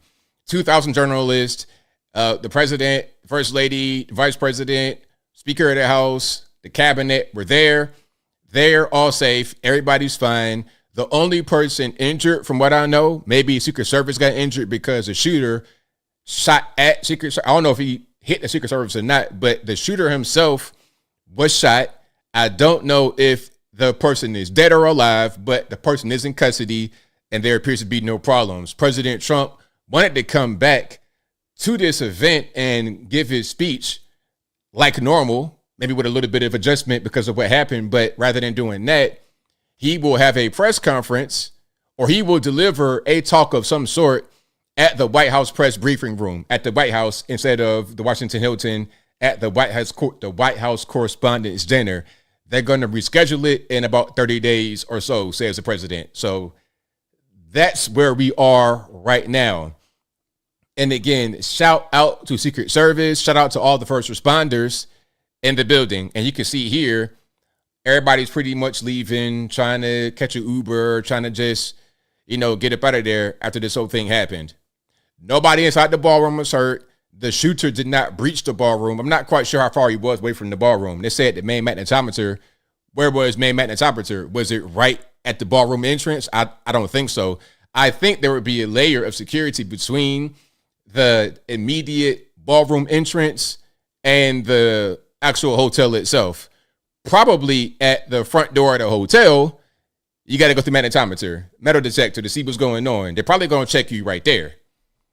Okay. And then this is the post from President Trump on Truth Social that they're showing on C-SPAN that I already showed a little while ago, where he said that law enforcement said we got to leave the building, leave the premises because security, and they are going to have a press conference at the White House press briefing room. So it will be a press conference, not just a talk. He says it's going to be a press conference. So I imagine that there will be press there. I don't know how. I don't know how close this hotel is to the White House. I presume not very far. DC, like the DC is not that big. DC is not that big. You can pretty much walk some blocks. It ain't that big. You know, Washington, D.C. as a city is a different story. Residential areas, Adams, Morgan, Southeast, Northeast, all of that extra stuff, Northwest. Okay, cross the Potomac, when you're not in D.C. anymore, it's kind of an extension of it. But Washington, D.C., Capitol Hill is not that big. So I presume they're not that far away, but I'm not sure everybody's going to get into the White House and get through security. Because if you've ever been to the White House, there's layers of security. Now, if you have a White House press clearance, I would presume you could go through fewer layers of security, but maybe not. Maybe you got to go through, when I went to the White House, I think there was 3 security checkpoints. And this is before Trump got shot. So imagine how it is now. But again, if you are part of the press, I'm not quite sure you got to do all that. I don't really know how that really works. So again, St. Andrew says, what's next? We're waiting on President Trump to deliver his press conference, speech, or whatever you want to call it, from the White House press briefing room. And he said on Truth Social, it'd be in 30 minutes. And that was at about 9:36. So I would presume right around 10-ish, between 10 and 10:30, I would presume. I don't know, because you're doing things kind of last minute, slipshod, kind of, sort of. So it might take a little bit of time to get everything set up. But as of right now, within, I guess sometime tonight, sometime soon, maybe around 10 p.m. Eastern-ish, Trump will give some type of talk or a press conference or something from the White House press briefing room. All right. Bryce Rocker says I'm having deja vu right now, like a glitch in the Matrix. I'm not joking. Hey, I've had deja vu quite a bit over the past few days, weeks, months, years.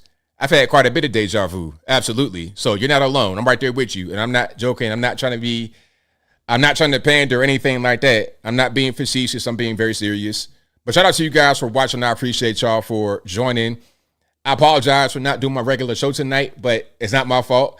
Blame whoever did this, whoever the shooter is. I could say blame the white man in advance. I don't know. Let's see who it is. But again, somebody tried to charge the magnetometer, the metal detector, and they shot their gun at a Secret Service agent. I don't know if the agent got hurt, if the agent is, I don't know the agent status, or if the agent did get shot. But what I do know is the shooter got shot and apprehended. I would hope the agent or agents went ahead and did away with him, send him back to from which he came. But I don't know. Maybe he's still with us, unfortunately.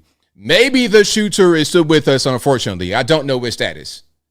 Let me see what they're talking about on C-SPAN right quick. And again, hopefully right around 10 p.m.-ish, we get something from the president. In the Washington Hilton is because the ballroom is so large. And, if you wanted to have a dinner this size, no other hotel can accommodate it. And wasn't this ballroom designed for this type of event, with a security event on top of that? Yeah. So, and the fact that both the... I'm going to go back a little bit about the ballroom. Location. JFK was in this ballroom. Richard Nixon, the whole gang, all the way through. They've all been in this ballroom. And that's a lot of history. Well, so the WHCA dinner hasn't always been at this location. Oh, it has not. I apologize. Since I believe it is, it dates back to the 1980s, the early 1980s. Okay. There were other hotels in town. the Capitol Hilton, which is closer to the White House. At 16th and K? At 16th and K, yeah. Which used to be, I believe it was the Statler Hotel. Right. And the reason that this dinner is at the Hilton, the Washington Hilton, is because the ballroom is so large. And, you know, if you wanted to have a dinner this size, no other hotel can accommodate it. And wasn't this ballroom designed for this type of event with a security event on top of that? Yeah. So, and the fact that both the president and the vice president, the speaker of the House. So what's going to happen when the official ballroom is done, the security would be a lot better than this particular hotel. I mean, the security, I'm sure, is good. Secret Service and whatever they got going on, their own infrastructure. But to be on the White House grounds is a different level of security.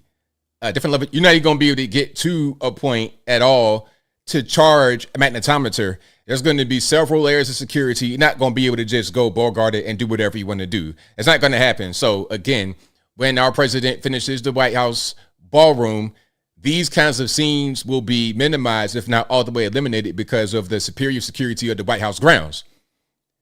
But then you hear people say, oh, why waste some money on the ballroom? Exhibit A. Exhibit A. Simple as that.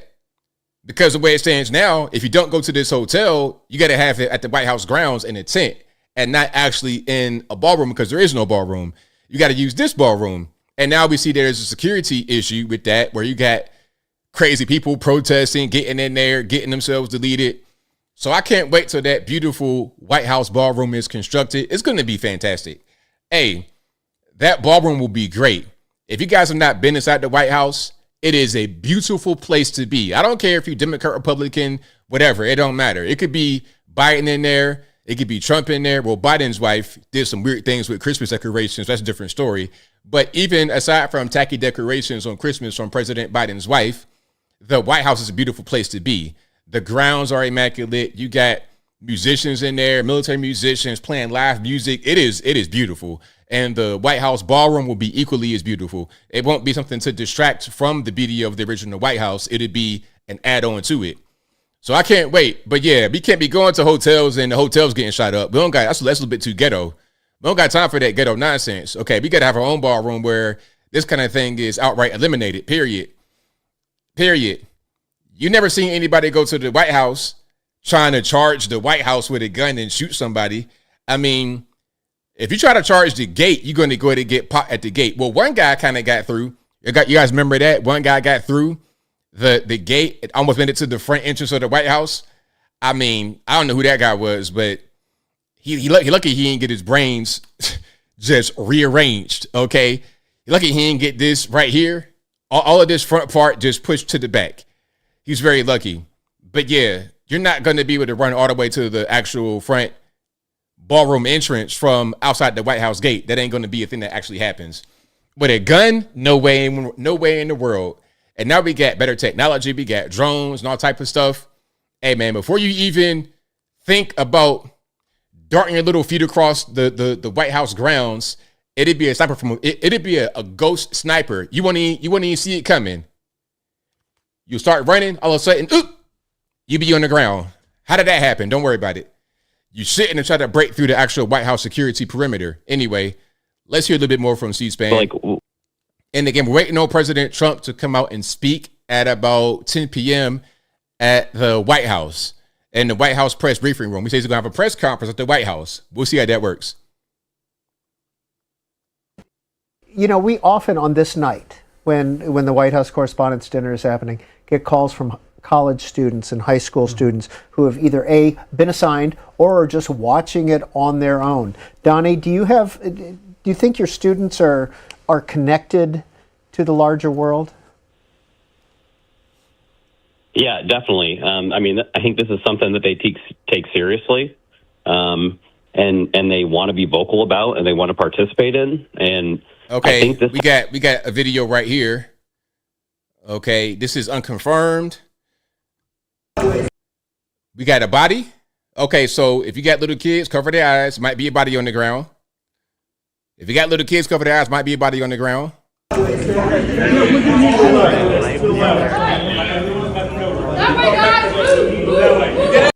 Okay, hold on. Let's go back a little bit. So we got like a first aid kit right there, because they got to do that. If they shoot you, they got to try to render you life-saving care. That's just protocol. So we got somebody on the ground.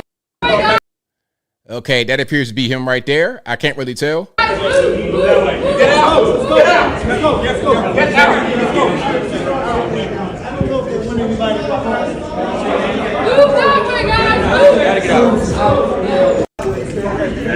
All right, so that's one video of them. Kind of hard to see. Let's go one more time.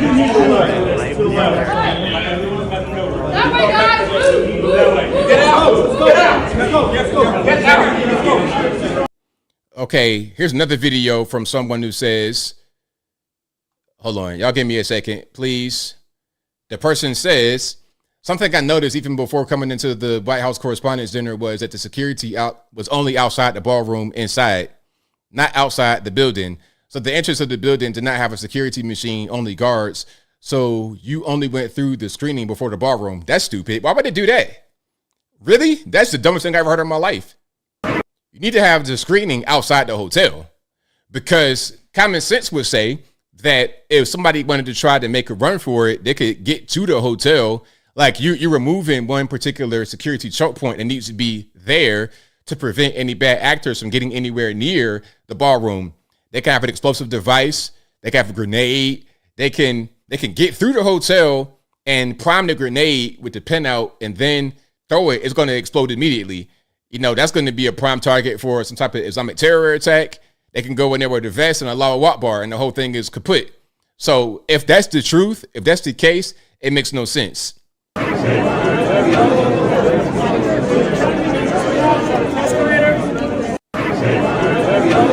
So the security is like right at the ballroom. Like, right. It's like, I guess the ballroom is right there, because if you've been to like one of these hotels, one of these events like that, that's how the outside of a ballroom or an event room looks just like that. So this appears to be the outside of the ballroom, and the person was able to get pretty close to it because there was no security outside the hotel. That's crazy. Hey, I don't know if anybody listening, y'all should know this. It shouldn't be me talking at you like this, but anybody that is Trump security, you got to have the security outside the hotel before you get to the magnetometer inside. And then there should be another piece of security at the ballroom, because even if you get through the front, somebody may have placed something inside the hotel. They go to a particular area to retrieve it. And once they retrieve it, then they go to the ballroom and do something crazy. So again, security outside the hotel itself, and then again inside. Have at least 2 choke points, because going to the White House is like 2 or 3 choke points before you get to the actual White House itself. It should be the same thing with the ballroom if you're going to have the president and also 2,000 journalists. That's just my humble opinion. Okay, that's just my humble opinion. But what do y'all think about that? What do y'all think? Y'all let me know. Okay, and again, President Trump should be coming out any moment now, I suppose, at the White House to deliver his talk. He says it'll be a press conference, but usually a press conference has reporters there. So I don't know if that will be the case this time, but we'll see. We shall see. Let me try to go back to, let's see if they got anything going on in the White House. If they're going to have a live event on the White House or where it's going to be. Okay, let me go back to C-SPAN on the YouTube. Shout out to C-SPAN. Shout out to C-SPAN. Let me go back to them right quick. Editor-in-Chief of USA Today. Pleased to speak with all of you this evening, but not under these circumstances. The vitriol has to stop. The constant brickbats from one side to the other, and the apparent partisan media in certain circumstances is causing this issue. If we had a ballroom at the White House at this point, we might be able to have that there instead of having it tents on the lawn, which was suggested earlier. But I am just Albert. When you talk about the media, are you singling out any particular media? I would say all of it, because it's all become everybody's basically trying to go through and preach to their own choir at this point. I mean, we could just be honest though, because it's from the left. It's from the left. I mean, the right, we don't preach hatred, we don't preach violence, we don't do that over on our side. It has always been violence coming from one side, from the left. Always. They want to point to stuff like Unite the Right, all that kind of stuff, which was a Fed op from the beginning. Even without the SPLC and that whole kerfuffle, it has been a Fed operation. It has been a thing that is low impact. It's not really a big deal. It's a bunch of feds in there, a bunch of pretenders, non-governmental organizations, social media superstars trying to get attention. It's been that kind of thing. It's not really been the true threat coming from the right. The true threat comes from the left. Now, let me play that in the background, but what I want to do is show you a picture of the shooter. We have a picture and we have video of the shooter. Okay, this is him right here. All right, that's him right there. Now, I don't know what's going on with the head top. If we got like an older guy, toupee, I don't know what's happening. Is that a disguise? I don't understand what's going on. But that appears to be him right there. You got some kind of like, I guess, I don't know where they took his clothes off. Maybe they were trying to see if he had a bomb. I don't know. And there's another angle of him. Okay, we got a better angle right here. All right, hold on. There's the angle right there. That's him on the ground with the same body covering on, no shirt on. And they got him right there on the ground. Now, I'm reading, and some say that they saw him moving. Some say they saw him moving, but I don't really know if that is the truth. I don't know if that's the case, but that's what we got right here. The suspect is right there. All right. And we got another image. Let me see if I can zoom in a little bit more. There we go. Is there some kind of beret in his hair? I don't understand what's happening here. Do we have a transgender? I don't know what's going on with the hair. I don't want to make assumptions right now, but there appears to be something wrong with the guy. Obviously, we try to do something like that. Something's not really going. Now, your elevator not going to the top floor, your cornbread not all the way down in the middle. But that is the suspect right there. And again, if you don't know, if you're just not coming in, welcome. For you guys who have been here, I don't want to repeat myself, but for those who have just now come in, at the White House Correspondents' dinner, President Trump, Melania, and others were on stage eating dinner before the event started. And there was this guy who charged the magnetometer and shot a Secret Service agent, or shot at a Secret Service agent. There was an exchange of gunfire, at least between 4 to 6 shots, and the shooter has been apprehended and taken into custody. I don't know if he's dead. I don't know if he's alive. I don't know how injured he is, the extent of them. I don't know that, but I do know that the threat been neutralized. He's in custody. Okay. Hey, could be a trans. Hey, if it's a trans, you know, with anybody, hey, you know, the least surprising part of this would be if he's a transgender. I expect that at this point from seeing that picture.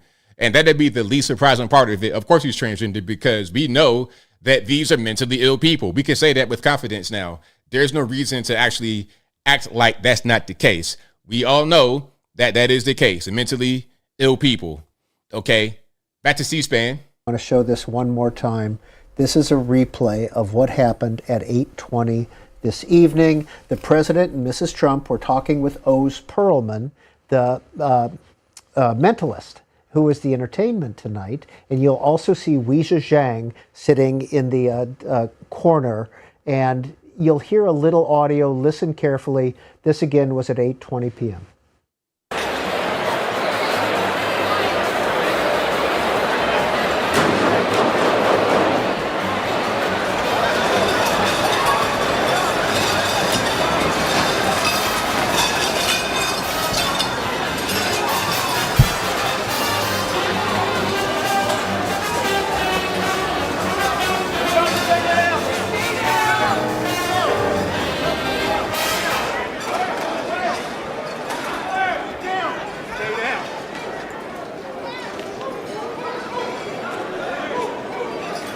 Okay, I got another video here. This is a video. It says situation outside of the White House Correspondents' dinner. This is at 9:24 p.m. Ambulance, truck, and gurney being wheeled out. Okay. Again, 9:24, ambulance, truck, and gurney.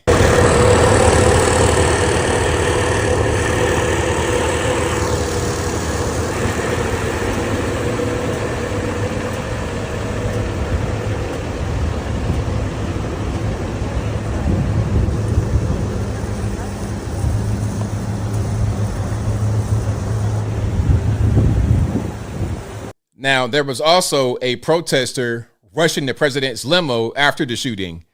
Hey, man, these leftists, they've been violent for years now. I think we can say that it's them. It's always them. It's never us. It's always them. Okay, now, here we go.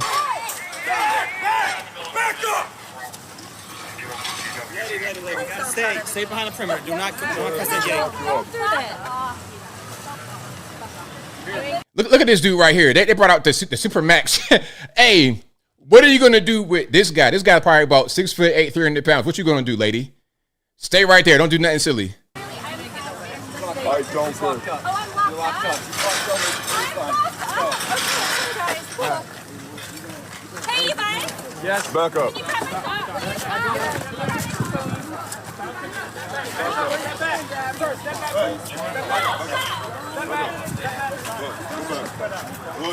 You're not listening.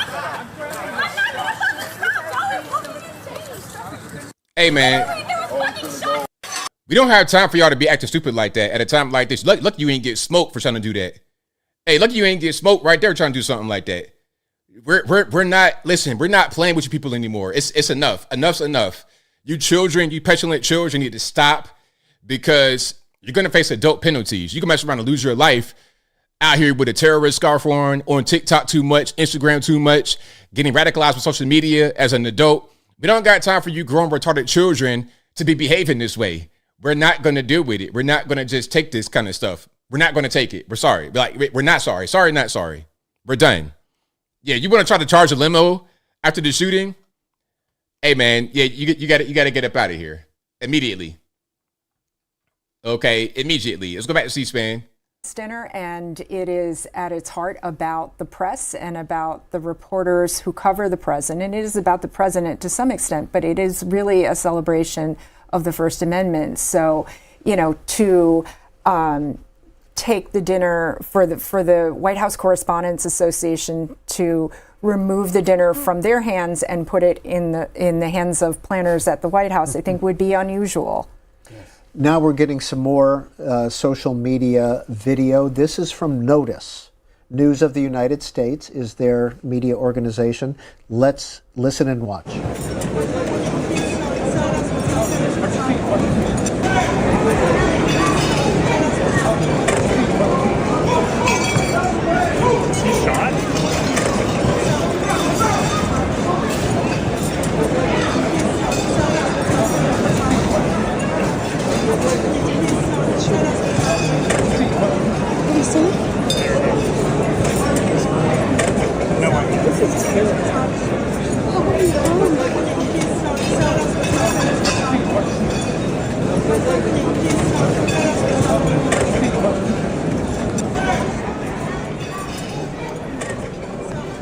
And under the tables, I would everybody point out went. a couple of things. One, C-SPAN was the one camera, as I understand it, they're the one camera that's officially allowed to be at this. The so-called pool. The pool for this event. And unfortunately, most of these media organizations do not invite their camera crews to the dinner. So you're seeing a lot of camera angles on cell phones by individuals who don't do this for a living. They're used to being in front of the camera and not behind the camera. So your C-SPAN's going to have the best coverage of this, I think. Yeah, my guess is that be part of the investigation, all that footage. Absolutely. Austin is in Worden, Montana, Republican line. Hi, Austin. Hi, good afternoon, panel. We're listening.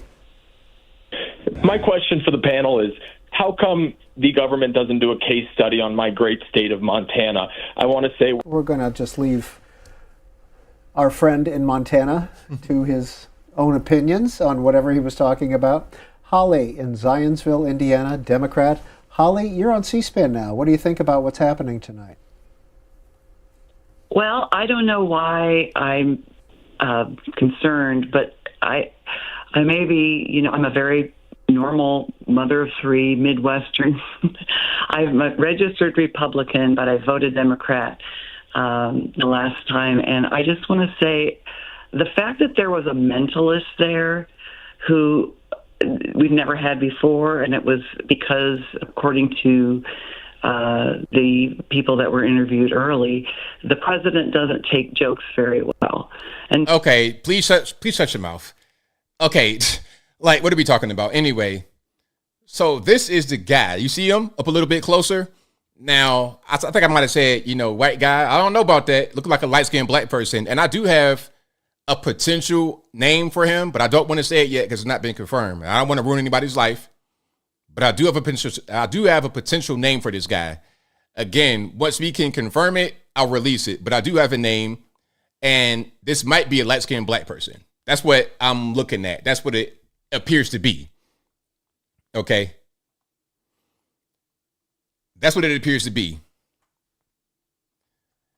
Okay, and let's go back to C-SPAN. Seems so. What normal? Draw this to a conclusion. What do you mean it doesn't seem normal? Is she still talking? Like, okay, I don't care about, like, we're not trying to hear from the peanut gallery. We're not trying to hear from those who were not there. If you weren't there, I don't care who you are. You could be the president of Zamunda. I don't care. I need people who were there to give their first-hand thoughts. Anybody else, it's really not even important. I'm not important right now. I'm just trying to tell you guys what those who were there are telling us in a real-time way. That's all hey, my opinion is not even really important. I'm just here to be the host to bridge the gap in between what's going on. Here's John Carl, very respected reporter from ABC News. Very respected. Here is his particular viewpoint from the situation. And as you heard earlier, these people are not behind the camera making the best of, the audio and visual. All they really do is speak in front of the camera and get sources to talk to people. But let's watch this from John Carl, ABC News. I'm rolling on this. Okay. So do your. Okay, so we're here on the White House Correspondents' Dinner. The stage is right here. President Trump was sitting right over here. We saw just a state of chaos. There's Dr. Oz actually right over there. Many of the cabinet members who were here were rushed out of this dinner. The Secret Service rushed to the stage, guns drawn, long guns drawn, and the president initially was just sitting there as all of this was going on, and then rushed out. And now we're here on the floor of the Hilton Ballroom, White House Correspondents' Dinner, a place that this dinner has been held for years, and unclear what is happening. Most of the officials that were here have been rushed out, but the dinner has been abruptly halted. Keep in mind, this is the first dinner that Donald Trump has ever been at as President of the United States. A lot of attention to this moment. Is Trump live? Where is he live at? Let me go to Trump being live. Y'all give me a second. Hey, thank y'all for letting me know. I don't see him live on C-SPAN at all, but let me try to go to the White House and see if there's anything live going on there. Okay, hold on, we got something. Okay, so we have some movement. This is going to be White House. It says we will begin shortly. Okay, so we're going to get Trump coming on. It says we will begin shortly. President Trump delivers remarks April 25th, 2026. This is live right now. As you can see this bar, this is live happening right now over on the White House YouTube page. So we're going to hear from Trump pretty soon. As I said, at about 9:36 p.m., he said it'd be about 30 minutes. So we're past the 30-minute mark. So hopefully, again, I said between 10 and 10:30. We got about 15 more minutes till 10:30 hits. So probably within the next 15 minutes, I would presume, we're going to get Trump to come out on stage and deliver some remarks. All right. So again, shout out to you guys. I appreciate y'all for being here. If you are appreciating the content, I can't really say enjoying it, but if you're appreciating the content tonight, please give the video a thumbs up. like the video, share the video, do all that good stuff. That'll help me out tremendously. Okay, shout out to the trolls. Let's find a life. Let's actually become somebody in society that actually matters, rather than a troll doing nothing with his life other than hating on somebody else during a confusing time for some people. Anyway, and if you guys are just now coming in, welcome. But a recap to the night, and I know I'm repeating myself quite a bit, but I'm just talking to the new people.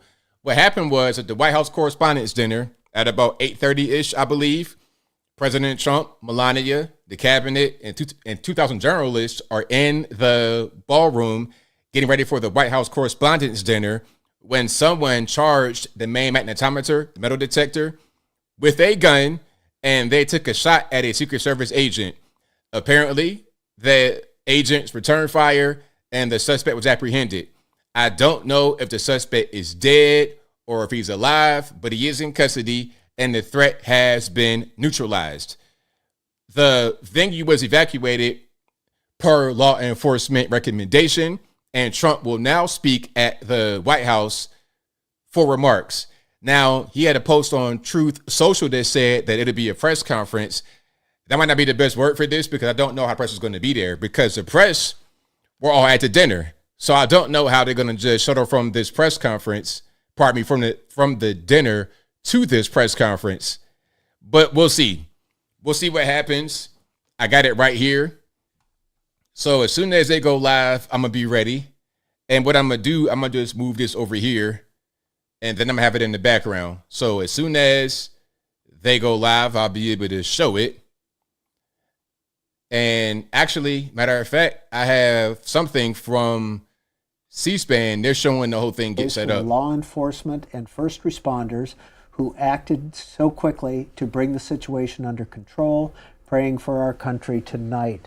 Now, I think it was John McArdle, our colleague here at C-SPAN, who reported that Speaker Mike Johnson was there, and he and his wife Kelly, and that they escorted him out, but left her under the table. Yeah. And that's protocol. That's protocol, and it's going to lead to probably a terrible argument later tonight in the Johnson household.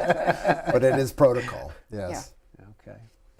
Let's talk to Cade in Travelers Rest South. Nope, Cade is gone now. Let's check in with Louis in Lincoln, Nebraska, Democrat. Hi, Louis. Thanks for holding. Please go ahead. Yes, I feel like this is a derivative of bringing Hollywood to Washington, D.C. It's a wag the dog situation. Trump did not want to be at the Correspondents' dinner. He does not like free media. And he's going to find ways through Hollywood to create situations where it's going to leave us Americans. Okay, you started off good. You started off really good, but then you ended pretty badly. I don't know, man. If you got Trump derangement syndrome, it's kind of crazy to live life like that. I don't really understand. Used to work for President Trump as his communications director on all three of the points that you raised. Well, number one, President Trump did not want to be at the dinner. I think that's absolutely untrue. I frankly was very surprised he went to the dinner because I thought he was going to be consistent through the rest of his presidency of not attending this dinner. Number two, he doesn't like the media, the free media. He loves free media. One would argue that it was the earned media that he got in 2015, 2016 when he was running for president that helped him through the Republican primaries and launched him into the presidency. Donald Trump has been part of the media industrial complex, if you want to call it that, from a very, very young age. We were having a conversation in the green room before we came out about how this dinner has it was what was Louis' point? Louis. That this dinner has become a little bit more Hollywood. But Donald Trump, before he was president, attended this dinner multiple times as a guest of media companies. So, third point, this is wag the dog. Now Donald Trump can have his ballroom because it's not secure anyplace else. I think Donald Trump secured that ballroom long before this. The ballroom was already done, though. The ballroom was already finished. So you think this is a whole big thing about the ballroom? Nah, this was a real world example of what can happen when the ballroom is not there. The ballroom gonna get done regardless. It don't even matter. That was gonna happen regardless because it's an obvious security issue. The whoever is trying to block the ballroom was just trying to play politics per usual. Anything that Trump does, it doesn't matter what it is, they're going to try to block it. Again, if Trump was save a cat from the tree, they'd be against that too. So this ain't anything different. People are weird. They're really weird. They really are. The things they think about in their mind, the way their brain thinks, it needs to be studied. You know, I think we can just have a blanket statement of mental illness, but at a certain point, it is beyond that, because these not necessarily morons talking. They got a little bit of a brain in their head. Okay. And I'm seeing people at the, okay, we have reporters in the building. You see this shot right here. This is going to be the White House press briefing room. So we do have people coming in. Again, the Washington Hilton was not that far away from the dinner. So we got quite a few well-dressed reporters on the scene talking about what's going on. All right. And he was ubiquitous, though, because he would say controversial things. Everybody would be talking about what he said. Mike Dubke, were you working on the campaign at the time? I was not working on the campaign. I came to the administration not from the RNC or the campaign. I was a stepchild that arrived at the White House. But one of the things that we did at very early days at the White House was we discovered and learned that the fastest way for us to get our message out was not a press release, but we would have the president tweet, and it would go breaking news on CNN. Your leader here at C-SPAN now was my nemesis at CNN at the time, Sam Feist. But it was very easy for us, and Sam will hate me saying this, it was very easy for us to get a headline on CNN or any of the other networks, frankly, because when the president tweeted out, the earned media, the media treated that as breaking news. So that was the way we conveyed things. And Karen Bohan, if you didn't report on some of those tweets, did you feel left behind? Well, so, every time he tweeted, it wasn't necessarily news, but as Mike points out, it would get our attention much more. And one thing that, I was observing and that I mentioned to Mike in the green room is that, we need so many more reporters on beats to cover this White House than was the case during other administrations. Some news organizations have doubled the size of their White House teams. And you can see the Jim Brady press room right now at the White House is full. I'm trying to see how much evening clothes. There's Caitlin Collins in a evening dress. Peter Ducey. For CNN. You can see her up at the front doing her stand-up. I see another bow tie up there in the front. This should begin momentarily, it sounds like. In the meantime, Senator Deb Fischer. Hey, unrelated though. Caitlin Collins, I'm talking about fire truck hot. Wow. Look at that dress. Hey, I'm out trying to like a close-up of the dress, like a picture of the dress. That dress right there, shout out to her. Also, Harris Faulkner looked amazing at the dinner. Okay. A lot of the journalists look great at the dinner with their evening attire on. Okay. The men and the women, no homo. I'm just saying, everybody looked nice. Shout out to them. But Caitlin Collins, though, hey, that's all I got to say. Respectfully. I don't know if she married or what she got going on, but respectfully, I'm just calling it how I see it. Okay, but anyway, we're gonna get to Trump coming out here soon and speaking at the White House press briefing room. As you can see, the room is filling up with the reporters. I guess they were able to make their way from the Washington Hilton to the White House, and now they're gonna have this particular event. Oh, there was also a really big party. Oh, the Grinder party. Did you guys hear about that? So the Grinder party, this was, if you don't know what Grinder is, I'm gonna tell you what it is. If you got little kids, cover their ears. It might be a little sensitive, but Grinder is a gay sex app or a gay app, a gay dating app. I'll say that, but it's literally called Grinder. So you already know what time it is, especially with men. Men, you go on that app just to go ahead and, you know what I mean? You already know what's going on. But anyway, they had a big party in D.C. right at the eve of this particular event, and it was packed. It was packed to the max. D.C. is like that. D.C. is a very, very, very gay place. Like Capitol Hill, extremely gay. Because you want people that don't have families or children to go out there and work incessantly, consistently on the Hill. So DC, Capitol Hill has quite a few gays. The same way with the music and film industry. It's the same way.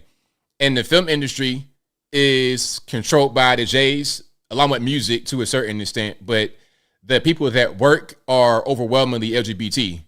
And I think at the top of like maybe the music industry, it'd be LGBTJ, like a Leora Cohen or somebody like this, allegedly. But anyway, that's the way that these things work. Capitol Hill, extremely LGBT. So that Grindr party was packed to the max. And again, Grindr is a gay app, a gay dating app. Really, it's a gay sex app. And it was packed. Anyway, so we got journalists coming in there. Hey, some of these same guys and girls probably went to the Grindr party, then to the White House Correspondents' Dinner, and then to the White House. Imagine that. Hey, you got a crazy weekend. Friday, Saturday, Sunday, off the hook. They're not going to do no sleeping. Imagine if they had families and children. It'd be a mess. It'd be a mess. Tonight. So, and we're hearing your voices about what's happening. It looks like the press conference will be starting shortly. Of course, that'll all be live on C-SPAN. But in the meantime, let's hear from Rose in Delaware, Ohio, Republican line. Go ahead, Rose. Thank you so much. Okay, before Rose begins to speak, we have some eyewitness accounts of what happened. And I'm going to keep my eye on what's happening with the White House event in the background. I was walking, I can tell you, I was walking into the bathroom and I see Wolf Blitzer and I'm just walking and I look around and then I hear shots and I turn and as I'm opening the door and I hear shots. Then I turn and I thought he was jumping on Wolf Blitzer. I thought it was somebody here to attack Wolf Blitzer. Maybe somebody, I figured maybe they think he's too pro-Israel or something, I don't know. Hello. And then I just come back and then I look again and I'm like, oh, they just shot somebody. How close would you say the shots were to you? I don't know. It was just sound. I mean, it sounded so close to me. I was 50 feet away, and they, or less, and I saw them. I saw him run. It looked like the guy was running down the stairs, and there were 3 or 4, secret Which stairs were they? Right here, up here to the left. Right by the metal detector. Yeah, right, just past the metal detector. Yeah. Looked like he ran past the metal detector, and then there were guys coming at him, and that's when I hit. And Secret Service, it was several shots from several Secret Service officers. Did he have a firearm? Couldn't see. I have no idea. I have no idea. Nobody saw a firearm, but he was running. He was running. He was in a full sprint. He was running. So to me, it looked like he went to attack Wolf Blitzer, but I had no idea. I thought Blitzer was the guy that run after because he was right there. Yeah, that's that was. I mean, that was loud. And then you quickly ran into the restroom. I hit the deck and I waited. No, I was. You security guards were on your back. You dove into the restroom, right? Yeah. Like my back, and I'm like, and I saw, and then I turned back again. I'm like, oh, they just shot him. Like, and I was right behind the post out there, so I was. Yes, I'm going. I mean, imagine this. Imagine you're in this bathroom sheltering during a shooting. And there's everybody in there. Imagine that. You just, at the place working at the Hilton, you're like, what is going on here? What is all of this? Yes, I'm going. No. A dead man at an event, you don't continue. It's over. Why not? It's a bad guy who's dead. That's just not how they do things. Can you imagine? I agree. He was like, it's a dead guy in the event. The event cannot continue. He's like, why not? The bad guy's dead. So we get the bad guy up out of here, clean that up and keep going. Yeah, that's what I would do. Hey, clean that fool up. Let's keep going. He dead. Okay. Scoop his brain matter off the ground. Get him in the ambulance. Dump him off in the back of the, and let's keep the party going. Yeah. Let me go back a little bit. The post out there, so I was. Yes, I'm going. No. A dead man at an event, you don't continue. It's over. Why not? It's a bad guy who's dead. That's just not how they do things. Can you imagine? But it's the bad guy who's dead. It was a good fucking ending. Seriously. I agree. Okay, I'll speak. I agree. It was a good ending. Now, some of y'all are saying the name of the shooter. I saw that name earlier. Like I said, I do have the guy's name in the picture, but I don't know if that's been confirmed. And I don't want to make the mistake of blasting the guy and it's the wrong person because that can ruin somebody's life. So I'm not going to do that right now. I'm not going to do that right now until they say, like, the police come out or somebody come out and say that's him. Because there could be a bunch of misinformation going on. Sometimes that happens when things like this happen. They think it's somebody and it's not because there was a name put out there and then people just posted a picture and said, is this him? That's not what you do, because by saying, is this him, you're saying that is him, and you don't know if it is or if it is not. It might be, it could be, but it might not be. And I don't want to base my reporting on a might when you're talking about something like that, especially. If you're talking about an event that may or may not have happened, we could say there may have been shots. There might have been shots. I think there was 5. I think there was 6. That's okay to say that. You could be speculative in that sense because we did hear shooting, but we don't know how many. But when you're speculative in the sense of we heard shooting and it's this guy from this place, that's a little bit too much because you don't know that. You don't know that. But from what I'm able to see of this guy's face and of the guy on the ground, it looks to be the same guy. So it might be him, but I just don't know. I just don't know. So like I said, once we get some confirmation about who this guy was from law enforcement, then I'll post it. But until then, I don't want to say that because I could be wrong, and I'm not trying to ruin anybody's life. And again, if you're just now coming in, thank you guys for joining. I appreciate y'all for being here.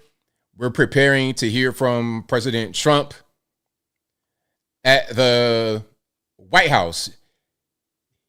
He was just at the White House Correspondents' dinner, but some idiot decided to try and rush the magnetometer, the metal detector, and he got himself deleted. All right. So that's what's going on right now. We're just waiting for the president to come on out. And I have the feed from C-SPAN right here, which shows the seal. So with the seal on the podium, I believe Trump will come out. I'm not quite sure if that seal is always there or if it's only there when President Trump comes out, but I think he'll come out and speak right here in front of a packed house of the White House reporters who just came from the dinner with their Sunday's best on, tuxedos, bow ties, evening dresses, the whole 9 yards. Again, shout out Caitlin Collins.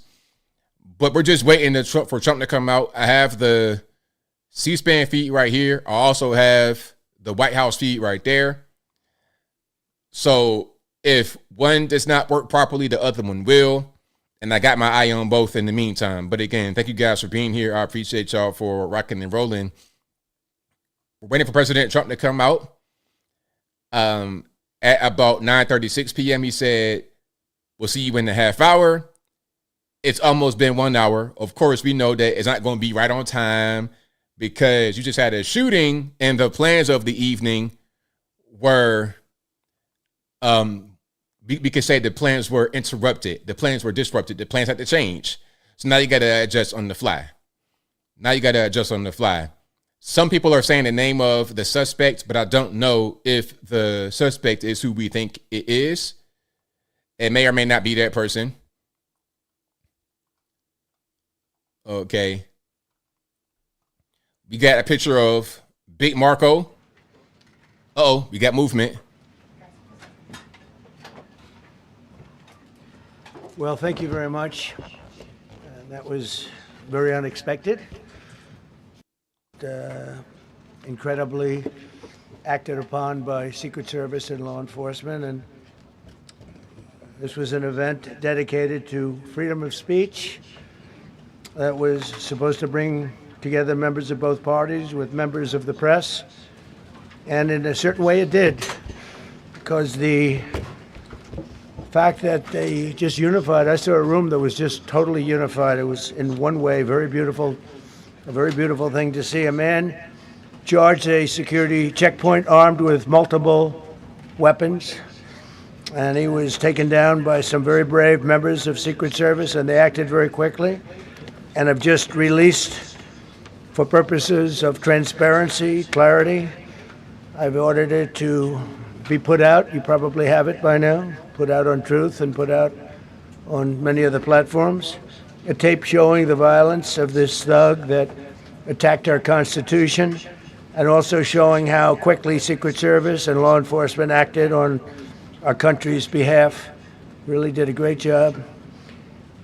One officer was shot, but saved by the fact that he was wearing obviously a very good bulletproof vest. He was shot from very close distance with a very powerful gun, and the vest did the job. I just spoke to the officer, and he's doing great. He's great shape. He is has very high spirits, and we told him we love him and respect him, and he's a very proud guy. He's very proud of what he does, Secret Service agent. And we looked at all of the conditions that took place tonight, and I will say, you know, it's not a particularly secure building, and I didn't want to say this, but this is why we have to have all of the attributes of what we're planning at the White House. It's actually a larger room, and it's much more secure. It's drone-proof, it's bulletproof glass. We need the ballroom. That's why Secret Service, that's why the military are demanding it. They've wanted the ballroom for 150 years for lots of different reasons, but today's a little bit different because today we need levels of security that probably nobody's ever seen before. But everyone owes a tremendous debt of gratitude to the courage of law enforcement, the law enforcement, and working with the D.C. police. And we just spoke with the mayor, and when we're finished, the police chief is going to take over and discuss it also from their viewpoint. But they also performed exactly as they were supposed to, and you see the attacker in different positions, but you also see the attacker totally subdued and under control. So as you know, this is not the first time in the past couple of years that our republic has been attacked by a would-be assassin who sought to kill. In Butler, Pennsylvania, less than 2 years ago, you all know that story, and in Palm Beach, Florida, a few months after that, we came close. We really had, again, we had some great work done by law enforcement. But in light of this evening's events, I asked that all Americans recommit with their hearts in resolving our difference peacefully. We have to resolve our differences. I will say, you had Republicans, Democrats, independents, conservatives, liberals, and progressives. Those words are interchangeable, perhaps, but maybe they're not. But yet everybody in that room, big crowd, record-setting crowd. There was a record-setting group of people, and there was a tremendous amount of love and coming together. I watched, and I was very, very impressed by that. But First Lady and I were taken very well care of, very quickly rushed off the stage. Vice President J.D. Vance, who's here, was likewise beautifully done. He was just saying how quickly everybody acted, law enforcement, Secret Service in particular in this case, but law enforcement. Marco had the same thing. Pete was there. Pete didn't want any help. He didn't want anybody to help him. He doesn't want anybody to help him, but he did get some, didn't you? And I think you also said that it was very impressive. So with that, I'd like to ask Todd Blanche to come up, say a few words, and tell you it's already underway. The man has been captured. They're going to his apartment. I guess he lives in California, and he's a sick person, a very sick person. And we don't want things like this to happen. I think it's very important that I say, though, and I told the representatives of the evening, they did such a beautiful job. It was such a beautiful evening. And again, they're talking about free speech in our Constitution. That's what it's all about, not just White House correspondence. It was really based on free speech in our Constitution. But I said very importantly that we'll do it again within the next 30 days, and we'll make it bigger and better and even nicer. So I just want to thank everybody that was involved. I also want to thank the press, the media. You've been very responsible in your coverage. I will say I've been seeing what's been out. You've been very responsible. So Todd Blanche, I'd like to say a few words. I know we're going to have cash, and then you're going to go on. We can ask. I guess we can take a couple of questions. I want to thank the First Lady that was a rather traumatic experience for her. There was a lot of action taking place up there very quickly. But again, the response time was really incredible. And we're going to reschedule. We're going to do it again. We're not going to let anybody take over our society. We're not going to cancel things out because we can't do that. We wanted to stay tonight. I will tell you, I fought like hell to stay, but they, it was protocol. They said, please, sir, because they didn't know there was a lot of action going on, and they didn't know, could there be probably a lone shooter, but we'll find out. We'll find out very quickly. They have it very well under control. So I want to thank everybody very much. And Todd Blanche, please. Thank you very much, Mr. President. Tonight you saw the very worst and the very best of this country. You saw the very worst by the actions of that coward that the President just talked about. But you also saw the very best because you saw law enforcement do exactly what they're supposed to do. And you'll see the videos come out, I expect, very shortly, and you'll see law enforcement do exactly what we want them to do. And so I echo what what President Trump just said, that we are extraordinarily grateful and appreciative of the men and women of law enforcement that did their jobs tonight, including one who was injured. This investigation is ongoing. I expect you will see charges filed shortly. The charges should be self-evident given the conduct, but as you'll hear, there will be multiple charges surrounding the shooting, around the possession of firearms, and anything else that we can get on this guy. The investigation is obviously ongoing and just started. There's federal law enforcement already working on search warrants and doing their job, and I don't want to get ahead of them and don't want to get ahead of the work that they're doing even as we speak. Director Patel and I were just on the crime scene a short while ago, and everybody in this room should rest assured that the Metropolitan Police Department, the FBI, Secret Service, everybody's on the scene doing their job. I know that the police chief is going to give an update from the scene as soon as we're finished here, and I obviously will lead the details of what they have learned to him.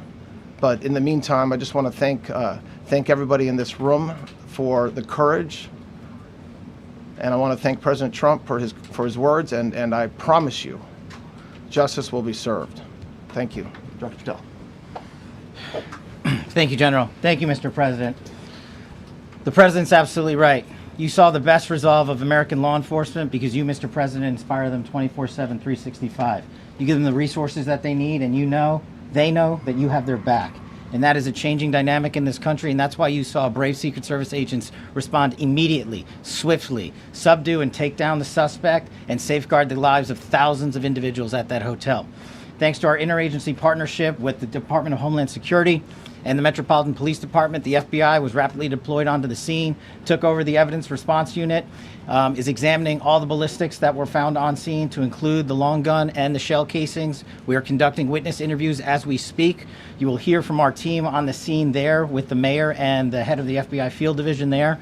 But please know what the Attorney General has just said reigns no truer. You saw the very best of America tonight. The very best unite us at a time of uncertainty, because we have leadership here with the President and the Vice President that backs law enforcement, and the men and women that I shook their hands on the scene today could not have been prouder to show up on scene. And as the Attorney General said, make no mistake, we are conducting witness interviews. If you have any information whatsoever related to this event, 1-800-CALL-FBI, 1-800-CALL-FBI. No piece of information is too small. No piece of information is inadequate. We will evaluate it all. We will also be conducting interviews of those that were there.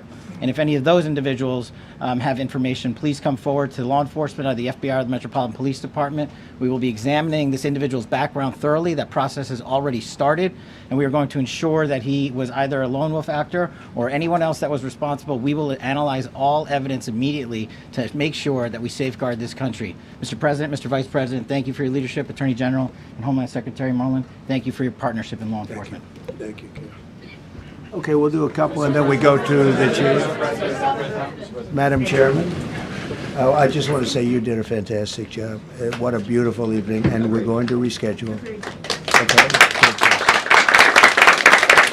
And after that, it's very tough for her to ask a killer question, right? But you have done a fantastic job. Please. Mr. President, I appreciate it.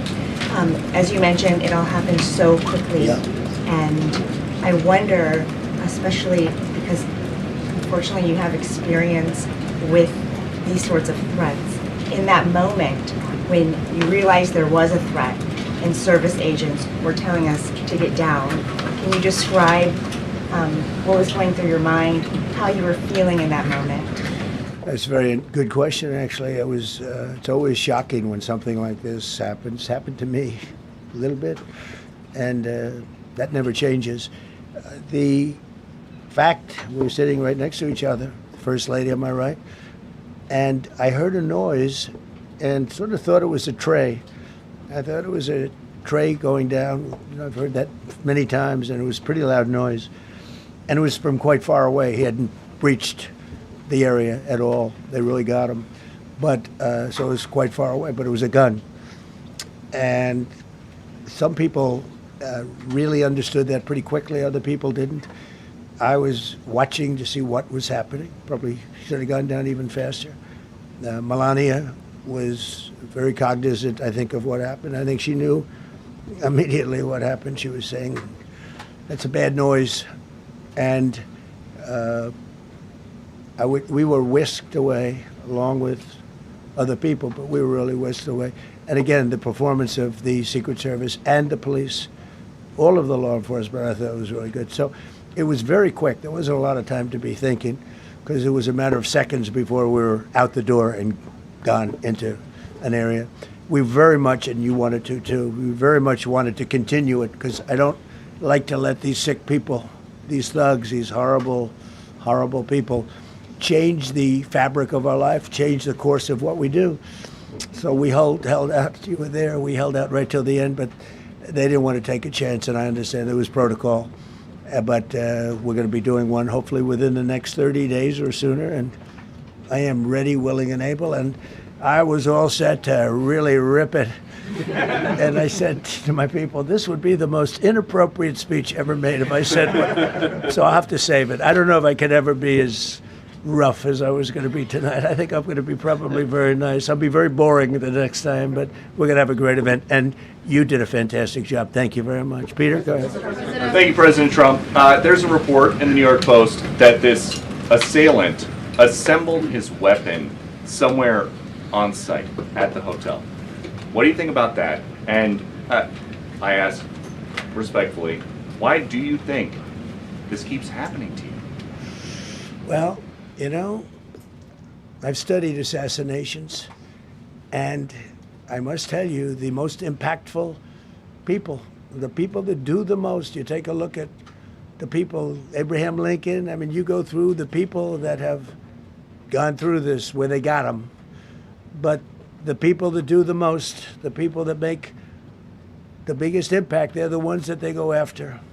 They don't go after the ones that don't do much because they like it that way. And when you look at the people that have either, whether it was an attempt or a successful attempt, they're very impactful people. Just take a look at the names there, the big names. And I hate to say I'm honored by that, but I've done a lot. We've done a lot. We've taken this country, and we were a laughing stock for years, and now we're the hottest country anywhere in the world. We've changed this country. And there are a lot of people that are not happy about that. So I think that's the answer, Peter. And after Butler, your team for a while rethought outdoor events. Yeah. Do you think that you now need to rethink No. indoor Well, events? but then you just don't do events. No, I can't do that. I have to. It is what it is. We have to do it. The room was very, very secure. You know, he charged from 50 yards away, so he was very far away from the room. And what did you think when you saw the video of how fast he was running? He was moving. He was really moving. And the reaction time was great. Boy, those guys, they had their guns drawn literally by the time he was there. They were shooting. That's right. I thought they were very impressive. And if I didn't, I'd let you know. You know, I'm not going to be, I would not stand for that. No, I thought they were very impressive. Thank you, President Trump, and thank you for updating us on the suspect earlier. Were you aware of any threats? Was your team aware of any threats beforehand? And do you believe you were the target of this tonight? I guess. I mean, these people, they're crazy. They're crazy. And you never, for me, I go through a lot. We had resources all over. We had resources sitting at tables, literally in disguise, sitting maybe at your table. We had people all over the room, so he had a long way to go. That was really a first line of defense, and they got him. And they really, they acted incredibly. No, we've had no There was no notification. We had no idea. Go ahead, Do you know Kevin. any political motivations from this? Well, you never know. suspect? Now, we'll be able to tell you that maybe by tomorrow or the next day. You know, he's in custody, and they're asking him a lot of questions. I guess they're going over, Todd, and they're already at his apartment. He lives in California. Yes, sir. And they're over there, so they'll be able to tell you. Thank you, Caitlin. President Trump, did the suspect say anything, or was he wearing anything that would allege some type of motive here? No, I mean, he was a guy who looked pretty evil when he was down. You know, they had him down. He was fighting hard. He was, in my opinion, a sick person. Who would do that but a sick person? But I think you're going to find everything about him. No reason to talk about it now. But tomorrow at this time, long before this time, you're going to know a lot of things about him. They seem to think he was a lone wolf, and I feel that too. Are you concerned about U.S. Secret Service protection ability? We saw several of the detailees take minutes to be escorted out of the room. No, they acted very quickly. No, I was very impressed by Secret Service. I mean, I'm the one, and Mark Wayne, you would agree with that, I think. Absolutely. I'm the one that would complain. You don't have to complain for me. I would be complaining. I'd be up here right now saying they didn't do their job. Oh, believe me, because, you know, it's my life, and I want to live because I want to make this country great. That's why I want to live. But when you're impactful, they go after you. When you're not impactful, they leave you alone. Okay, a couple of more. Go ahead, please. Is there any indication that this shooting could have been linked to the war in Iran? I don't think so, but you never know. We're going to know a lot. We have the best people in the world working on it, and we're going to know a lot. Please. Mr. President, there's a lot. There's you, as well as some of us who have covered Butler, experienced another horrific day 2 years ago. Yeah. What felt similar? You know, you had the First Lady with you today. What felt different? And you have another 2+ years in office. Are you concerned about something like this happening Well, I again? can't be concerned. I can only get great people. They did the job, in my opinion, a much better job than Butler. Butler had one weak spot that we all know about. Somebody should have been up there. But even Butler, we had our sniper on our side within 4.2 seconds from a distance of about 400 yards, one shot, and he was gone. And if he didn't do it, now, you know, he's David. His name was David. I say, hello, David, every time I see him. David, I like you very much, David. But think of that. Now, if he doesn't hit him, and he hit him right between the eyes from 400 yards without any notice, nobody knew. He heard a sound.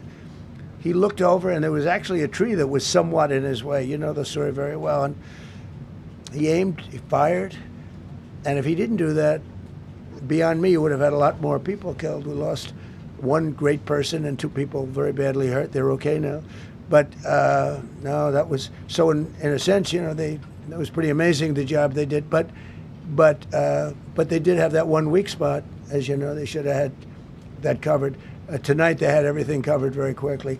And he was fast. He was running full blast, and they got him before they got any further. I was very far away. You know, he hadn't anywhere close to breach the doors of the ballroom. The ballroom was sealed, and everybody in there. That's why once those doors opened, they didn't want to do tonight. If the doors weren't opened, we could have probably done it tonight, but I think we're much better off rescheduling. Yeah, please. Mr. President, for you and perhaps law enforcement as well, what is the level of confidence that this was a lone actor, and has the suspect made any statements to police while in custody? Yeah, I think it's just it's not my profession. We have great professionals up here and outside that have been working with us.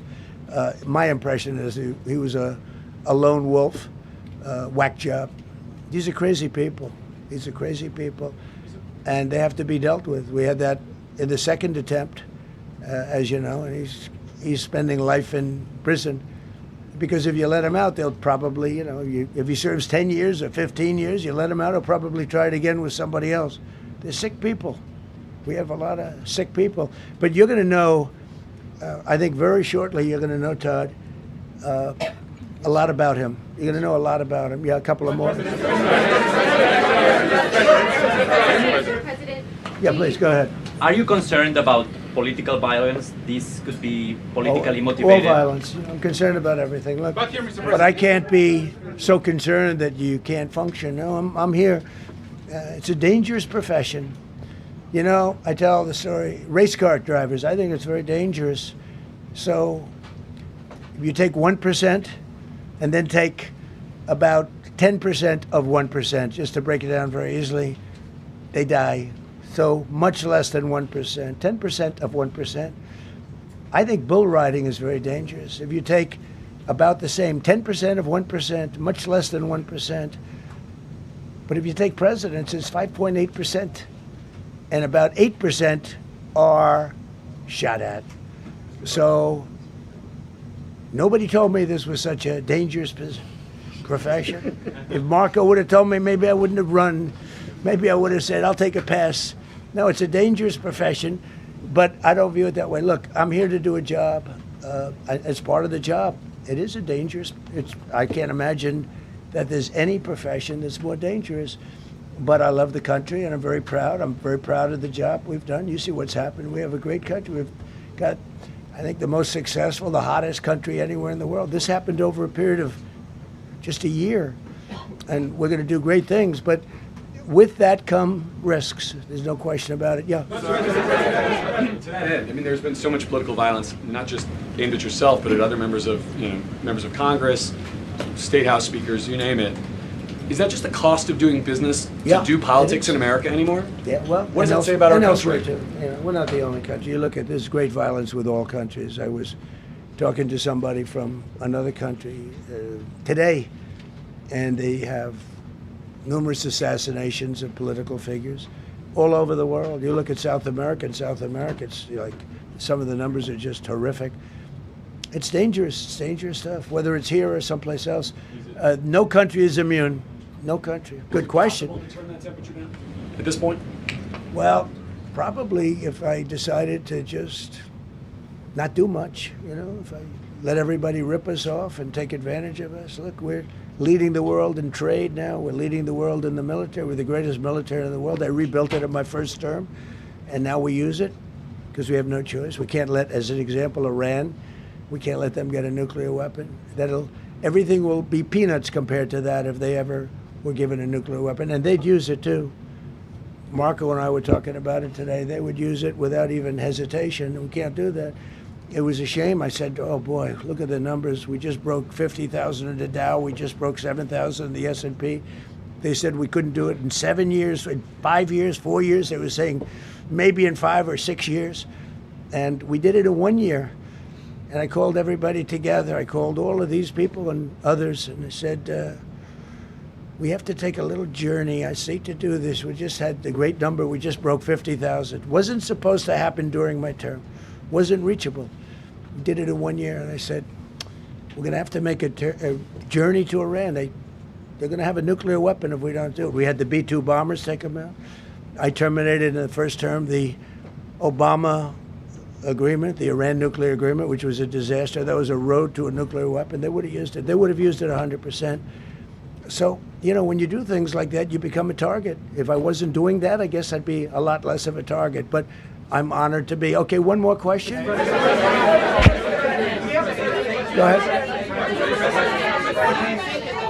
Yeah, go ahead. Thank you, President Trump. Thank you, President Trump. Do you know how the gun was brought into the hotel? And also, how does this event impact you as the leader of our country? Do you think it will change your I leadership? like not to think about it.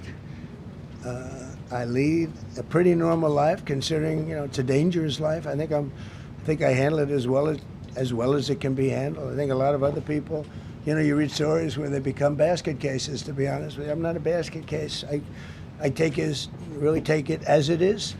I do it for the country. I'm not doing it for any other reason. I have a first lady who's doing a terrific job. She loves the country, and she recognizes it better than anybody. She's told me numerous times. She said, you are in a dangerous job. But that goes along with her, too. I mean, it's dangerous for her, too. We sat there tonight. We heard that noise, and it was either a tray or a bullet. I was hoping it was a tray, but it wasn't. And again, we had some very brave people doing a great job, so we're very proud of them and happy with them. I just want to thank everybody. They will be able to give you all that information as to the names and everything else. I think we released the names already. Most of you would have it, but his name. We appreciate it. I see so many tuxedos and beautiful dresses. It was a little different evening than we thought, but we're going to do it again, and we have a great chairman who we're so proud of, and we have to make it better. We'll make it safer, I guess, right? But we're going to make it even better. Okay, thank you very much. Thank you. About how impactful this was. Can we hear from her about? Well, honey, would you want to say something? Okay. One in the back. Right. Millions of people across the globe, in fact, are watching you. You demonstrated courageous leadership, and thank God you're alive. All of us are alive today. What is the message that you want to give to the world that this should change? What corrective measures can we take from here on? So.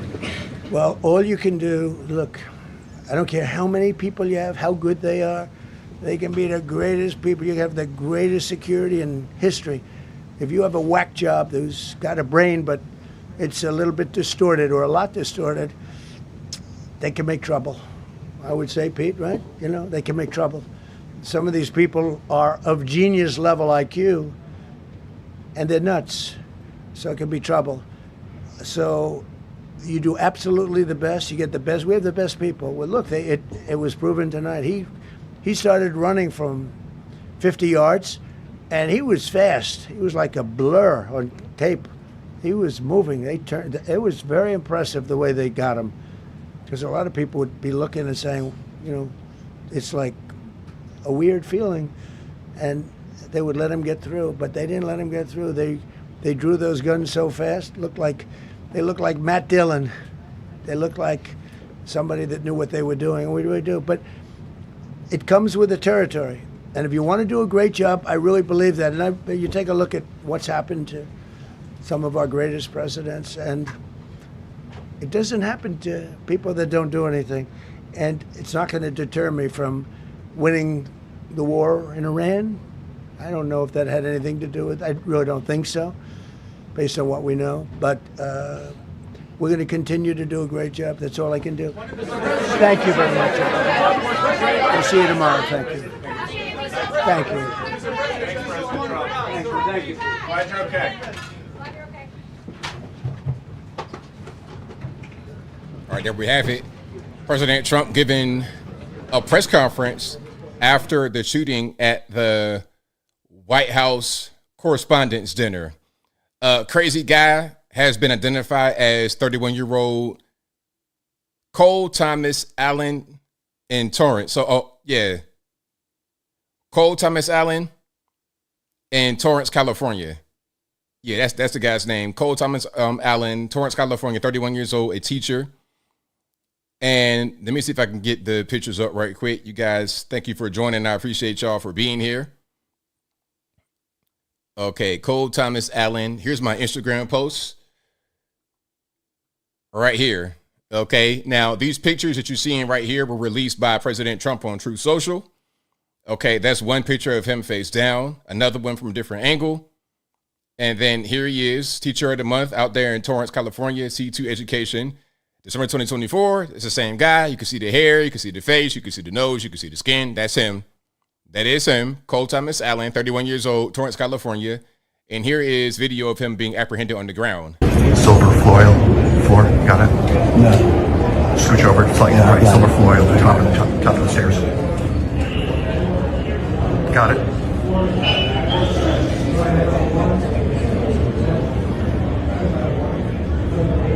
Now, I don't think he showed up naked. I think what happened was they stripped him because it's like, do you have a bomb? What's going on? Now, I also have video of him running because what happened, he tried to make a run for it to the magnetometer, but it was Secret Service right there. You see, the agents are already right here. So this area is already being guarded. You're going to see him come from the top left and try to run through this. Now, as soon as he begins his stride, the guns are coming out, but he was quick. Like he might have run track or he might just be running real fast. I don't know what's going on drugs, you never know. So there's no sound on the video, but you can see, again, top left. You see the blur beginning, top left corner. Keep your eyes on that. And then there he is. Okay, there he is. One more time.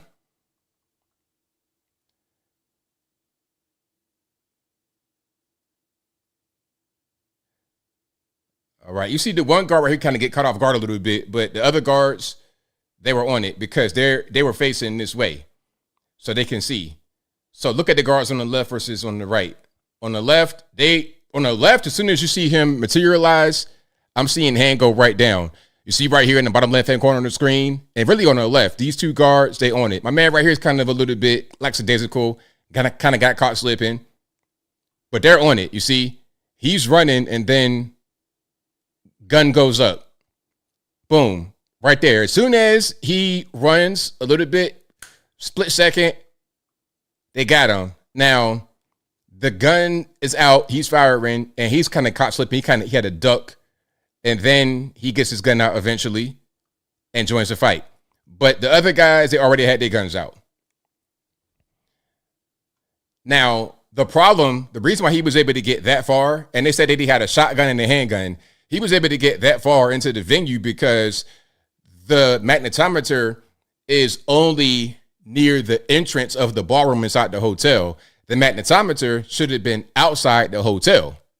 It should have been outside the hotel. Now, I don't know if they have the hotel open to the public. I don't understand.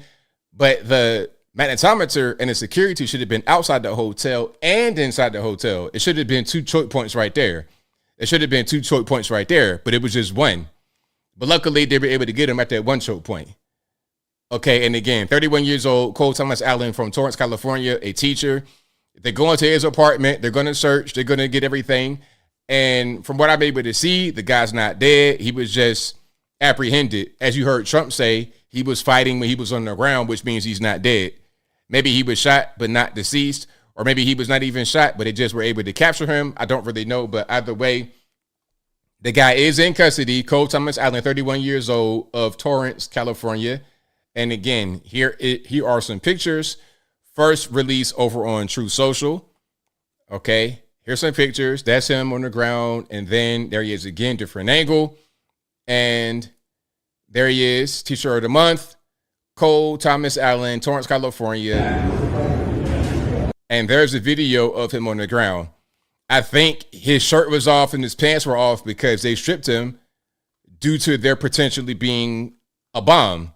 If you do something like that and they got to pull the guns out and shoot you, they're going to make sure that you're not, there's nothing else you have. No incendiary device, no Allahu Akbar vest or nothing crazy like that, okay? So that's what's going on. Now, Trump did say this is part of the reason why we got to have a ballroom, because the ballroom on the White House grounds would be a lot more secure than the ballroom at the hotel. There's security at the hotel with Secret Service and National Guard and everybody. There's security there, but it's not the level of security that'd be present on the White House grounds. You've never seen anybody inside the White House or anywhere on the White House grounds running with a gun having to get shot by Secret Service. That's just simply not going to be the case. There was one guy who got through the gate, the front gate, but ever since then, they cut that part out. Like, you can't even do that no more. The White House is a very, very, very secure place. The hotel is as secure as possible. There was also the potential to have this event on the White House grounds under tents. But of course, a tent would not be as secure as a fortified structure, aka a ballroom. So some may try to say this was done to make the ballroom happen, but I don't think so. I think he got a regular crazy dude who did this on his own, got himself shot, probably almost dead, and it just underlines the point for security needed, a better venue needed on the White House grounds themselves. So that's what's going on. All right, so I'm gonna go back to. Let me see if C-SPAN is still on. Let me see if they got anything. And then I'll probably wrap it up here. Okay, we got something from Mario Bowser. This is going to be the mayor of D.C. Okay, let me just go up a little bit here. Okay. D.C. press conference, live.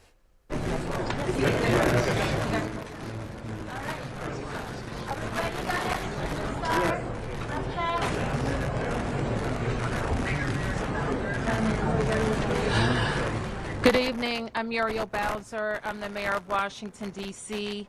I am joined by members of my public safety team and federal law enforcement, including the United States Attorney for the District of Columbia, Janine Pirro, the Secret Service Director, Sean Curran, as well as FBI Field Office, Darren Cox. We're here to provide you an update on the incident that took place tonight at 8:36 p.m. at the Washington Hilton at the site of the White House Correspondents' dinner. At about that time, a sole gunman rushed a Secret Service checkpoint in a lobby at the hotel. Secret Service agents stopped the suspect. An agent was injured and transported to a local hospital where the agent is receiving care. The suspect is also transported to a local hospital where he is being evaluated. The president returned safely to the White House, as you know. We are so very thankful to members of law enforcement who did their jobs tonight and made sure that all guests were safe. I'm sorry for the audio. I'm going to do a little switch right quick. Please pardon me. Okay, I'm going to do a little switch right quick. Are we ready, guys? On the incident that took place tonight at 8:36 p.m. at the Washington Hilton at the site of the White House Correspondents' receiving care. The suspect is also transported to a local hospital where he is being evaluated. The president returned safely to the White House, as you know. We are so very thankful to members of law enforcement who did their jobs tonight and made sure that all guests were safe. We have no reason to believe at this time that anyone else was involved. I want to turn to the Chief of the Metropolitan Police Department, Chief Carroll, to provide a law enforcement update and specifics. And again, that was D.C. Mayor Muriel Bowser. Thank you, Madam Mayor. Again, I'm Jeff Carroll, Interim Chief of Police for the Metropolitan Police Department. This afternoon, this evening, members of the United States Secret Service and the Metropolitan Police Department were here at the Washington Hotel for a site detail for the Correspondence Center. As the mayor mentioned, at approximately 8:36 tonight, an individual charged a U.S. Secret Service checkpoint here in the lobby area of the hotel. He was armed with a shotgun, a handgun, and multiple knives. As he ran through that checkpoint, members of law enforcement from the United States Secret Service intercepted that individual. This is a very preliminary investigation at this point. We do know that law enforcement exchanged gunfire with the individual. We do know that a U.S. Secret Service uniformed division officer was struck in his vest. He was transported to a local hospital for treatment. He seems to be in good spirits at this time. The suspect in this case, he was not struck by gunfire. However, he was transported to a local hospital to be evaluated. Again, we're very early in the investigation. We have members of the United States Secret Service, the Metropolitan Police Department, and the FBI here to continue to investigate this matter. But at this point, it does appear he is a lone actor, a lone gunman. There does not appear to be any sort of danger to the public at this time. However, we are continuing to investigate this matter. At this point, I will turn it over to, I believe, the FBI. Hi, good evening. I'm Darren Cox, the Assistant Director in charge of the FBI's Washington Field Office. The American public should be proud of the quick response and heroic actions from law enforcement officers tonight to keep the American public safe. Their actions are absolutely heroic. The public should also rest assured that there will be no stone unturned during this investigation. The FBI currently has our Joint Terrorism Task Force here on scene, along with our Criminal Division, our Crisis Response Team, and agents from across the country are working on any leads that may come in this investigation. Anyone with tips in this investigation should call 1-800-CALL-FBI. Thank you.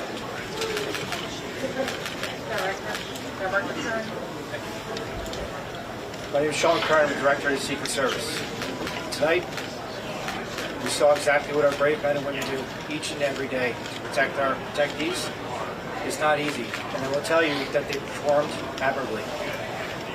We got to see what they do, and that individual, when he charged a checkpoint, was apprehended. It shows that our multi-layered protection works, and I'm grateful to our partners that helped assist us with building these sites and protecting these sites. Very fortunate that this officer is alive, is being observed. I'm grateful that the President reached out to this officer and spoke with him earlier. I ask everybody to pray for him and all of our officers and agents that were involved. And I will tell you, we will continue with the mission. Thank you. Judge Pirro. I'm Janine Pirro. I'm the United States Attorney. Right now, the defendant is being charged with 2 counts, 924C, using a firearm during a crime of violence, and a second crime under 111, which is assault on a federal officer using a dangerous weapon. Now, as you all know, there was an individual, a uniformed Secret Service officer, who was shot, and fortunately, he is doing all right and he will be fine. But it is clear, based upon what we know so far, that this individual was intent on doing as much harm and as much damage as he could. And thankfully, because of the checkpoint right outside the ballroom, where thousands of people were situated to hear the President of the United States, because that checkpoint worked, there was no one who was injured when it was clear where this defendant was going. Now, I want to make one comment. As a participant, someone who was in the ballroom, who came this evening to be part of a very lovely event at the White House Correspondents' dinner, I, for the first time, was in a situation where there were shots fired, shots heard, and a whole room went silent. When I lifted my head and when I looked up, every law enforcement officer was out there as we all had our heads down, thousands of them. These are the men and women every day who do what they do silently, and they do it with courage and with dignity. Thank God for our partners, the FBI, the Secret Service, the Metropolitan Police. All of them tonight acted so quickly that they prevented what could have been a horrific event where we were all sitting there in one room. The defendant will be arraigned on Monday in federal district court. But make no mistake, there will be many more charges based upon the information that we are learning in this very fluid situation. Thank you. Take a few Chief Carol. Can you confirm that this suspect is specifically targeting the president, and is he talking to law enforcement now? Sure. So at this point, what we know is we know the individual charged the checkpoint with a firearm in his hand. We know he was running in the direction of the ballroom that the president was in, as well as other cabinet members. So what his specific motivation was, we can't say at this point. However, as we continue to investigate that, we'll continue to work towards that. Chief, when you say there seems to have been a lack of authorization to come to this event. Was this a failure on the Secret Service? I mean, what we have here is a multi-layered approach. The director spoke about it. We have officers on the outside from the Metropolitan Police Department along with the escort. The inside portion of any presidential site is handled by the Secret Service and law enforcement partners. This is a multi-layered approach. The point of this checkpoint is to intercept individuals that were there, and what we see in this case is when he reached that checkpoint, Secret Service agents and law enforcement engaged him immediately. They were able to bring him into custody and prevent anyone from being harmed. Chief Carroll, right here. Chief Carroll, can you tell us if you found a vehicle associated with the suspect? And are you or the FBI conducting any search warrants either on a vehicle or locations here or elsewhere around the country? Sure, Mark. So as you can imagine, this is very early in the investigation. So, things we're looking into is his background, vehicles. Those are all things that the FBI, the Metropolitan Police Department, and the Secret Service are working together jointly to determine, is there anything else that's available? So I would imagine as we continue to go through this investigation, there will be additional search warrants and things of that nature as the investigation progresses. Is the suspect known to law enforcement? At this point, he was not known to the Metropolitan Police Department, I can tell you that. Right here. Chief, there are multiple other parties and events happening associated with this weekend tonight. Is there any reason to believe that there will be security concerns at those events? Are there preparations being made locally to protect those attendees? Yeah, absolutely not. So we have no indication. This is an isolated incident with one individual is the information that we do have. However, we do have additional officers across the city that are giving special attention. We do know there were some after parties and events that are planned that we will be providing coverage for those events. Chief, the president said that this is not a particularly secure building. Do you agree with that assessment? I'm not exactly 100% familiar with this building. I do know in this incident tonight, I know there was a security plan that was developed by the Secret Service that the Metropolitan Police Department assisted with, and I know that security plan did work this evening. Right here. Thank you so much. Do you know specifically if President Trump was a target of this attack? And can you speak to the reporting about the suspect assembling a long weapon to get into the ballroom? Can you speak to that at all? Yes, as we said before, we do know the president was inside the ballroom. We know there was cabinet members and many guests in there. Who specifically he was targeting at this point, that's part of the investigation. We do know that he was armed with a shotgun when he ran through that checkpoint, so that would look like a long weapon in video. All right, Chief, right here. clarify, earlier you said there was an exchange of gunfire. Did the suspect fire any shots? And did the uniformed officer, do you know yet which weapon he was shot? Yeah, obviously, we're only a couple hours into this incident, so we don't have that level of information. The FBI's evidence response team is here. They're processing the scene. So as the investigation develops, all that information will be figured out with the ballistics. The ATF is also on scene here with us. So the suspect did or did not fire a shot? Sure. So again, it's very preliminary information. We do believe he did. However, as the investigation determines, we'll pull the shell casings. We'll be able to get more information as we review more evidence. We're very early in the investigation. All right, we can take a couple more. Right here and right here and one more over here. Thank you so much. So the president said that he wants there to be another event within 30 days. Given what happened tonight, do you have any sense of what additional security measures might be put in place to ensure that something similar does not happen again? Sure. I'll toss it to the Secret Service. Yep, this is what we plan for every day. So we take each and every case and we evaluate it and we do site assessments. And that's why we go out and build these sites for what the event is, and that's how we go about our business. So will there be any changes or added measures given that this did happen? We're going to have to evaluate this evening. Thank you. Chief, I understand. I understand how the suspect got into the hotel. Was it a guest here? Are you searching rooms here? Good question. So preliminary information, we do believe he was a guest here at the hotel. We have secured a room here in the hotel. And again, we'll go through the appropriate procedures to determine what was inside there. But that is secure. At this point, like I said, we believe he is the only suspect in this case. Okay. To jump on that question, I understand the multi-approach to security, but to walk in with a weapon of that caliber and get all the way to the ballroom, which is on the lower level, seems to be quite an extraordinary feat. How does that happen? Sure. So again, I mean, we're very early in the investigation, so we'll have to determine, we'll go through video across the hotel to figure out how the gun got in, how it got down here. So those things will come through the investigation. At this point, we don't have that level of detail. Okay, last one. Yes, video appears to show the president falling down when he was being escorted out. Was he injured at all during his evacuation? No, we don't have any information that he was injured. Attorney Bureau, could you clarify how he was detained? If he was not shot, could you clarify how he was detained? Sure. So law enforcement right here in this very area, they actually tackled him to the ground and handcuffed him. Can you release his name? How many people are in the hospital? Can you give us his name? Not at this time. Do we know? We will release his name, Mark, once we have all the information. Again, we're still running a lot of things down. How many people in the hospital? In the hospital, so we have the Uniform Division Secret Service officer who's being evaluated at the hospital who took a round to the vest, and the suspect is being evaluated, but he was not struck by gunfire. U.S. Attorney Bureau, are you looking at any terrorism charges? Well, as the chief just indicated, we're very early in this investigation, but make no mistake, if there is anything like that, we will find it and we will file it. Thank you, guys. Thank you. Thank you. Thank you.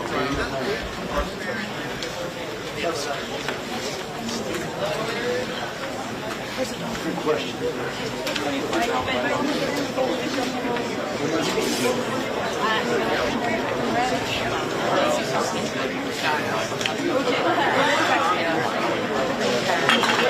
On est pratique. All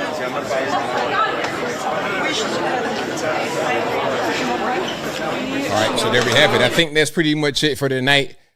I saw some news that the guy's home in Torrance, California was being raided, but I don't see anything that inside the hotel.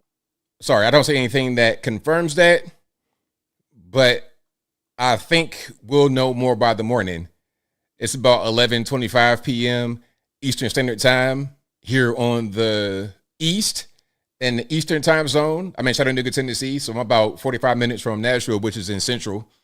Well, not 45 minutes from Nashville. I'm 45 minutes from Mount Eagle, which is where Central Time Zone starts. I'm about 2.5 hours from Nashville, but I'm about 45 minutes from the Central Time Zone. So right now we're in Eastern. It's 11:45 p.m. And we just got done with a press conference. You had the mayor of D.C., Muriel Bowser. I think it was the Metro Police Chief out there, Judge Janine, and a few more people talking about what happened. Now, I'm about to close up here in a minute. We got super chats. I'm going to read those, but just to give a quick recap into what's happening. Okay, you have the shooter identified as 31-year-old Cole Thomas Allen. Again, the shooter, that's him right there. This picture comes straight from Trump's True Social page, so it has been verified. It has been verified. That is him. His name is, again, Cole Thomas Allen, Torrance, California, 31 years old. And pardon me, I got a lot going on. Let me just scroll through these for you right quick. There's one picture, then another picture, different angle. And here he is in Happier Times, Teacher of the Month, 2024, December, Cole Allen, Torrance, California. And here we go. This is going to be live footage. Well, not live. It was live at the time of him on the ground. Floor, got it? No. Scooch over, slightly right, silver foil, top of the stairs. Got it.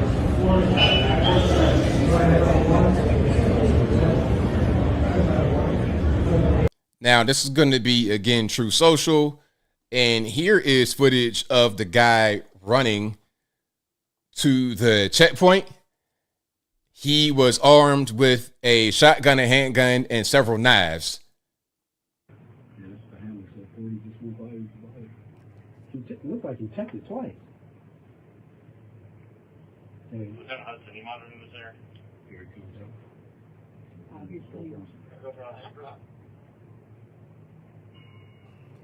Now, according to reports, the guy was not actually shot. So I'm not really sure how he was apprehended.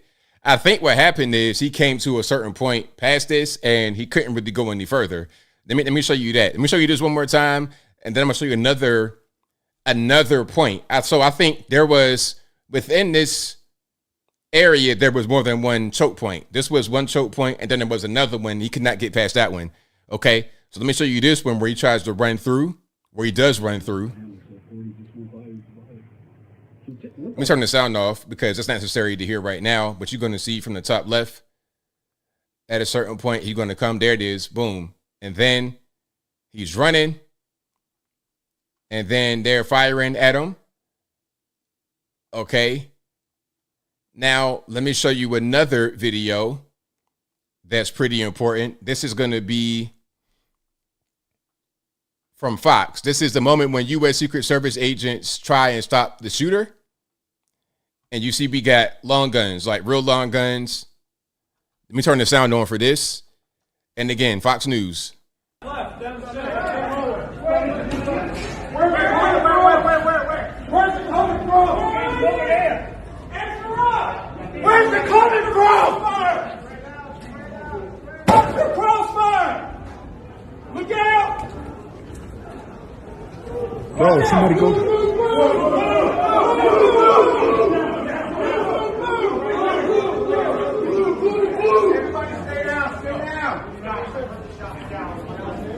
We got one down.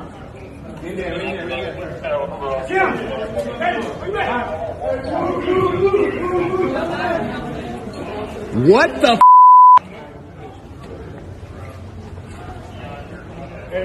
Oh my God. Stay down, everybody, ladies and gentlemen, stay down.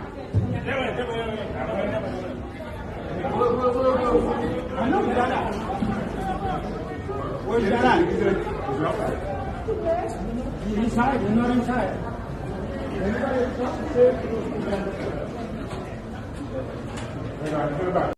I think they probably got him right here at this particular choke point. Right there. See that door? They probably got him right there because that's where we see some footage of the guy on the ground. That appears to be like right in this particular area. See? I think it's from around the ground right there. So we didn't get past these doors. Okay, so there was multiple choke points up into the actual ballroom.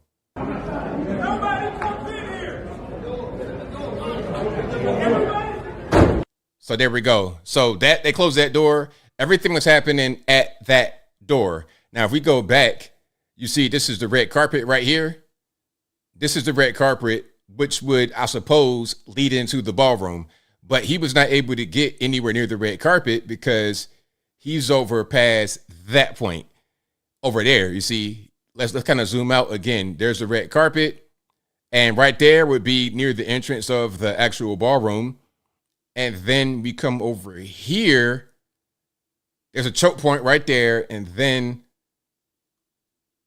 also a choke point over there. Okay. Again, red carpet. And then over there. In that door over there, that's where the whole thing was happening. And eventually they go ahead and just close the door.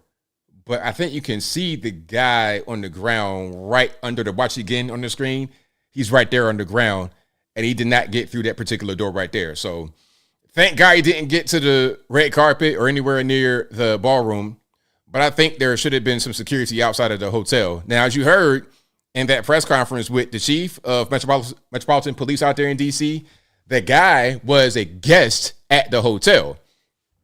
If there is going to be an event with Trump at a hotel, there shouldn't be able to be random guests at this hotel. Again, this is why you need a ballroom, because at the ballroom ain't going to be just random guests walking around like it ain't nothing going on. Nah, it ain't going to be that. If you are in the ballroom, it's invite only. This is not going to be a shared space with some other regular stuff. That ain't going to be what it is. It's going to be a secure location with only invited guests in this place and nobody else in any adjacent structure who is not invited to be part of this event. That'll be how it is. Okay, that will be how it is. Okay. Fix Plumbing says, I'll say it again. Where's the K9s? That's a great question. K9 should have been on it immediately. Released. Released. You see somebody running? Bark, bark. Hey, you're going to be disabled immediately. Yes.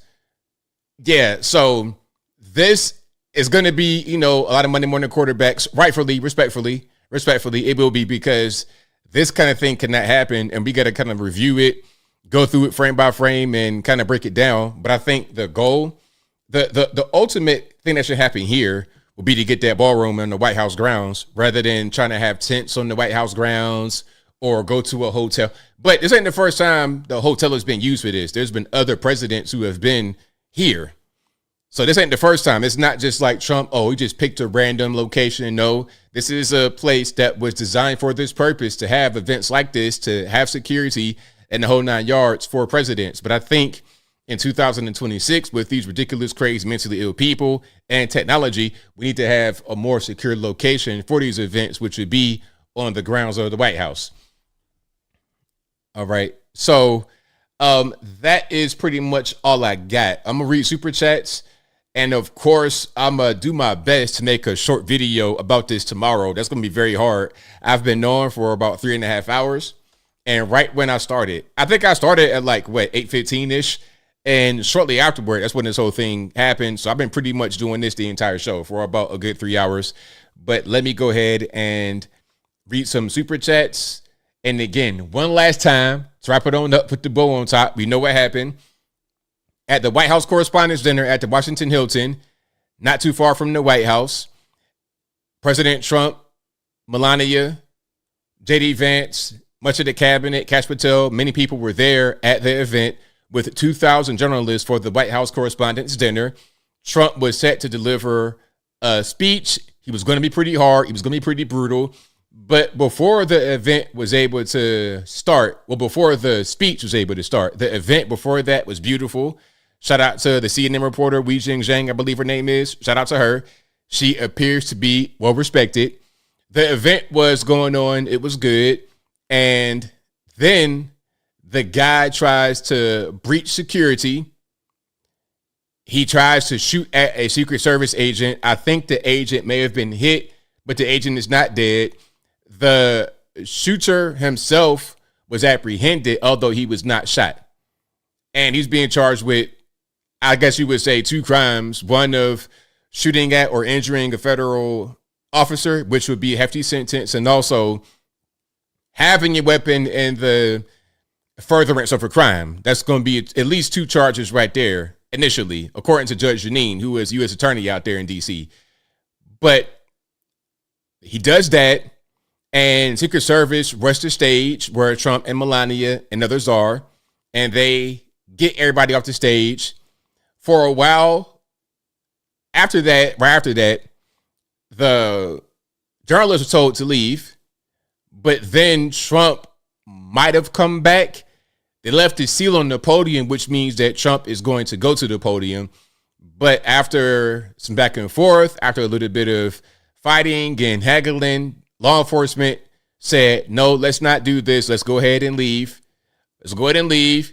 Let's go ahead and evacuate. So the reporters came back after being told to leave. Then they left again. And Trump had a press conference at the White House at about 10:30, 11 o'clock-ish. And it was a full room full of reporters who still had their evening attire, their ball gowns and their tuxedos and bow ties, the whole 9 yards. It was a packed house. It was a full room. Trump gave some remarks about what happened, about the guy, about him running and clearly being crazy.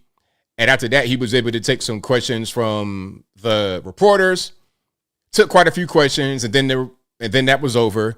And then they brought out Muriel Bowser and the Metro Police Chief and Judge Janine and many others to answer more questions. And again, the guy, 31 years old, Cole Thomas Allen from Torrance, California. Let me give you his picture one more time before I wrap it on up with the bow on top. And if you've been here the whole time, thank you for joining. I appreciate you. I will do my best to give you guys a summary of this without taking 3.5 hours to do it tomorrow. But here is, and tomorrow, I'm sure I'll have more information. This is happening right now tonight after this whole thing happened. Breaking news when I was on live. These pictures were released by President Trump's Truth Social team. Okay, you can find these pictures and the video of him running on truthsocial.com right now on Donald Trump's page. But that's one picture of him. Okay, and there is another one on the ground right there in the hotel. And then that's him, Teacher of the Month, Cole Thomas Allen, C2 Education, Torrance, California, December 2024. That is him, obviously. That's the name, that's the face, everything you can see, the hairstyle, the whole 9 yards. Okay, that biracial skin texture, hair texture, all of that, that's him. And then that's him right there on the ground. And you can see the doors right there. Remember I was saying the doors, that's like the line of demarcation between him and the rest of the area leading to the ballroom. Okay. See the doors are closed behind him. And that's him on the other side of the door right there. He probably had been disrobed because they wanted to make sure that he didn't have a bomb. I don't think he was naked when he came down there with the shotgun. When he was arrested, he had a shotgun, a handgun, and several knives. But obviously, since he has no clothes on, he cannot carry that with no clothes on. He was probably stripped after being apprehended to make sure there was nothing else that he had on him. No kind of incendiary device, no kind of explosive device, nothing of that nature. Okay? So there we go. So Todd Blanche said his home was being investigated. Well, I'm glad. I'm glad his home being investigated. I'm going to try to see if they have any footage from the home being investigated out there in California. I don't see anything as of right now. Okay, I don't see anything as of right now. But it was horror. It was horror out there when it happened. Because the shooting happened in the actual hotel.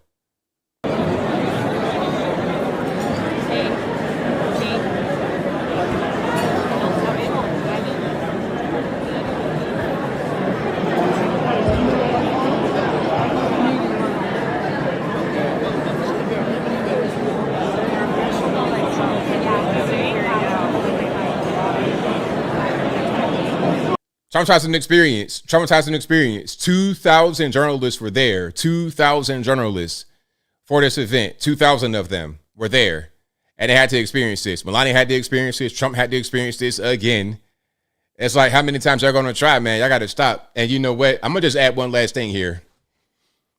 The media need to stop pushing these people or inspiring these people to go out here and do things. Now, I'm not trying to blame the media for the actions of this one person, but I think there is so much hatred from one side of the aisle specifically toward the other side that it can't be ignored. It cannot be ignored. I think that the media inspires these people to go crash out and do things like this, endangering everybody, traumatizing everybody. For what reason?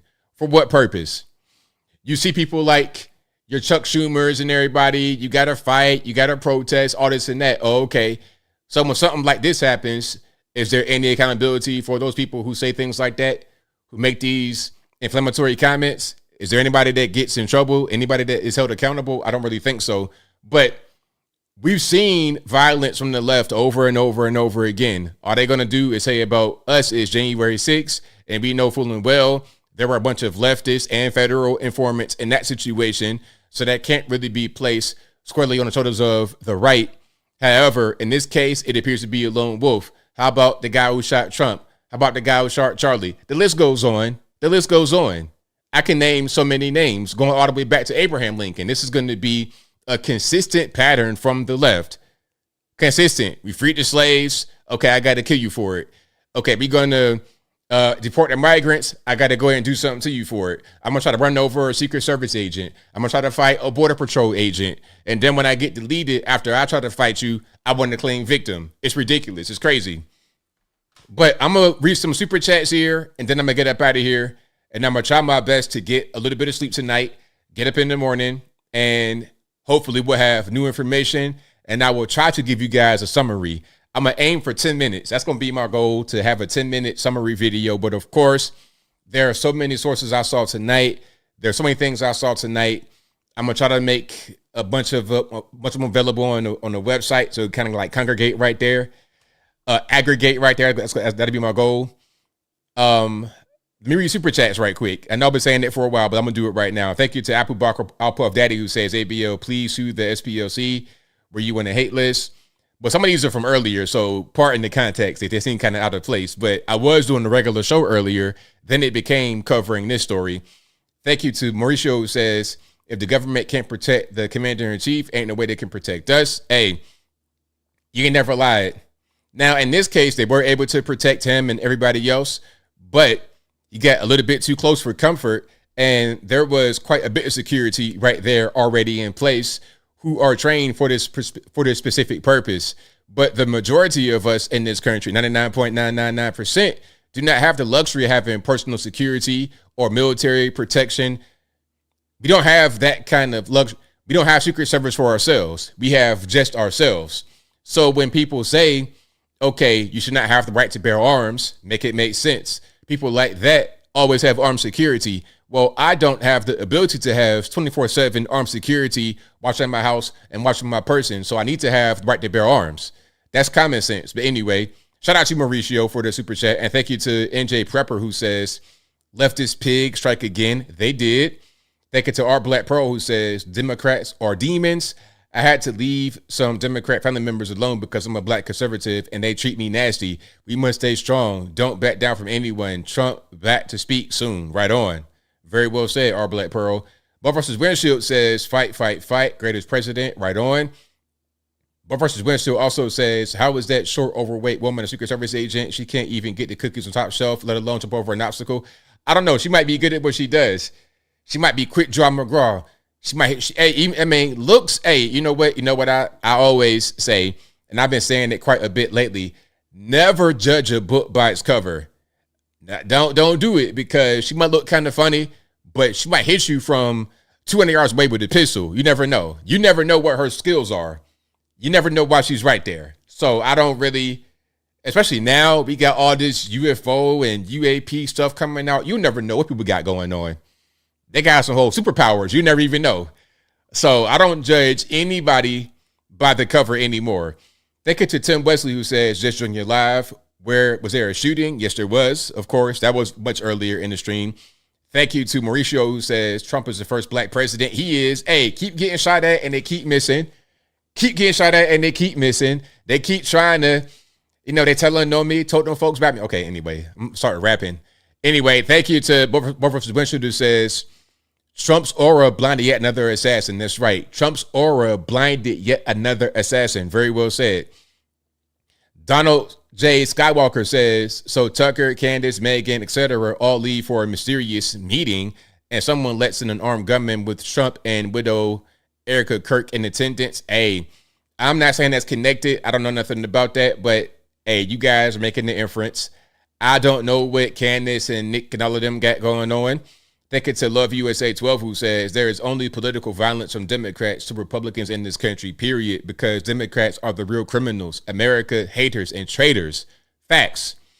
Thank you to Buff vs. Winston, who says my top 4 suspects: 1, crazy lone wolf, not blitzer; 2, Islamist; 3, medically challenged person; 4, Antifa or another liberal group. That sounds about right to me. That's a good list of candidates.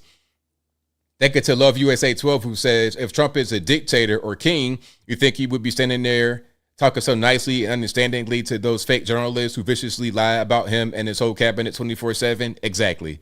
Exactly. People say things, but when reality strikes them, when reality is presented before them, the things they say don't make any sense. The things they say don't add up.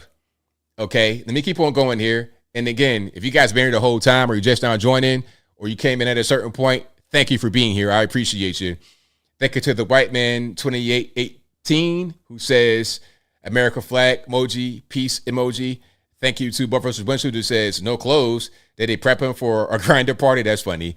Thank you to Yoshi 504 Low, who says batteries on backs and people are cheering, shaking my head. Thank you to Kim 1, who says he could have easily gotten and used an untraceable explosive provided by Uncle Sam. Plan to release a video on this as part of my Waterway series. Thank you to Lindsay Dunbar, who says, ABL, you demand. Thank you so much. God bless. God bless you as well. Thank you. Thank you. You guys are the best audience anywhere on these interwebs. I think that's pretty much it for tonight. I can go ahead and get some rest at a certain point. I will make a live, I will make a summary of this live video tomorrow. And maybe by tomorrow we'll have more information. Maybe we'll have footage of his home being raided out there in Torrance. We'll probably have a lot more in the morning because I know the news agencies are going to be up all night. They're not going to sleep. I'm going to try to get a little bit of rest. And then in the morning, shout out to all the news agencies. Shout out to all the journalists, ABC, CBS, New York Times, New York Post. Shout out to you guys. I try to always give you guys your flowers because you deserve them.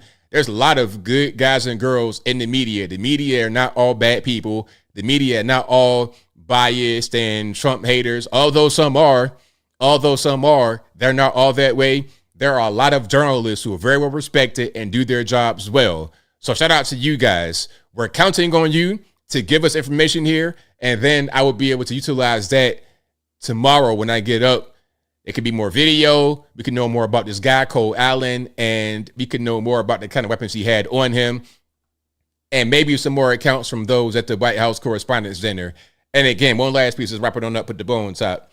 President Trump, although this dinner was canceled, President Trump says he hopes to be able to reschedule it within 30 days. Okay. Now, we got some interesting weapons. Hold on. I'm going to show this. My man, probably Secret Service or something like, look at this weapon. Hey, you want to play? You want to play with the president? All right. Don't even worry about it. I got something for you. Straight from Call of Duty. Hey, Call of Duty. Now, to my gun bros, what is this? What is that? Hey, MP7, is that what that is? Hold on.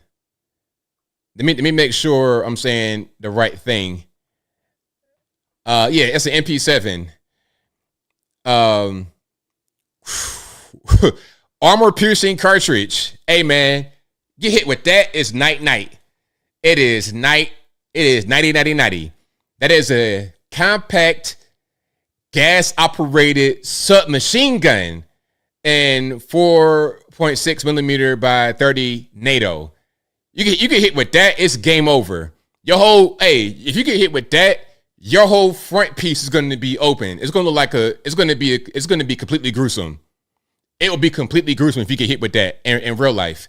So yeah, the moral of the story is don't play around. Don't do stupid stuff. Don't be a criminal. Don't try to run up on the president. You will get your head split from the green to the white to the pink to the blue meat. It's going to be a complete mess. Okay, it's going to be a mess. But anyway, yeah, that right there will get you. And I'm sure we're going to see a lot more weapons, some John Wick type stuff. Anyway, shout out to you guys. I appreciate y'all for being here. I will catch you guys again tomorrow with a recap of what's happening right now and the summary. But everybody's okay. Everybody's safe. Trump's safe. Melania is safe. The cabinet is safe. Journalists are safe. That guy did not get shot, but he's in custody, and we're going to learn more about him. 31 years old, Torrance, California, a teacher, a nut job as well. But that's pretty much all I got. So until next time, y'all be safe. I'm out. And peace.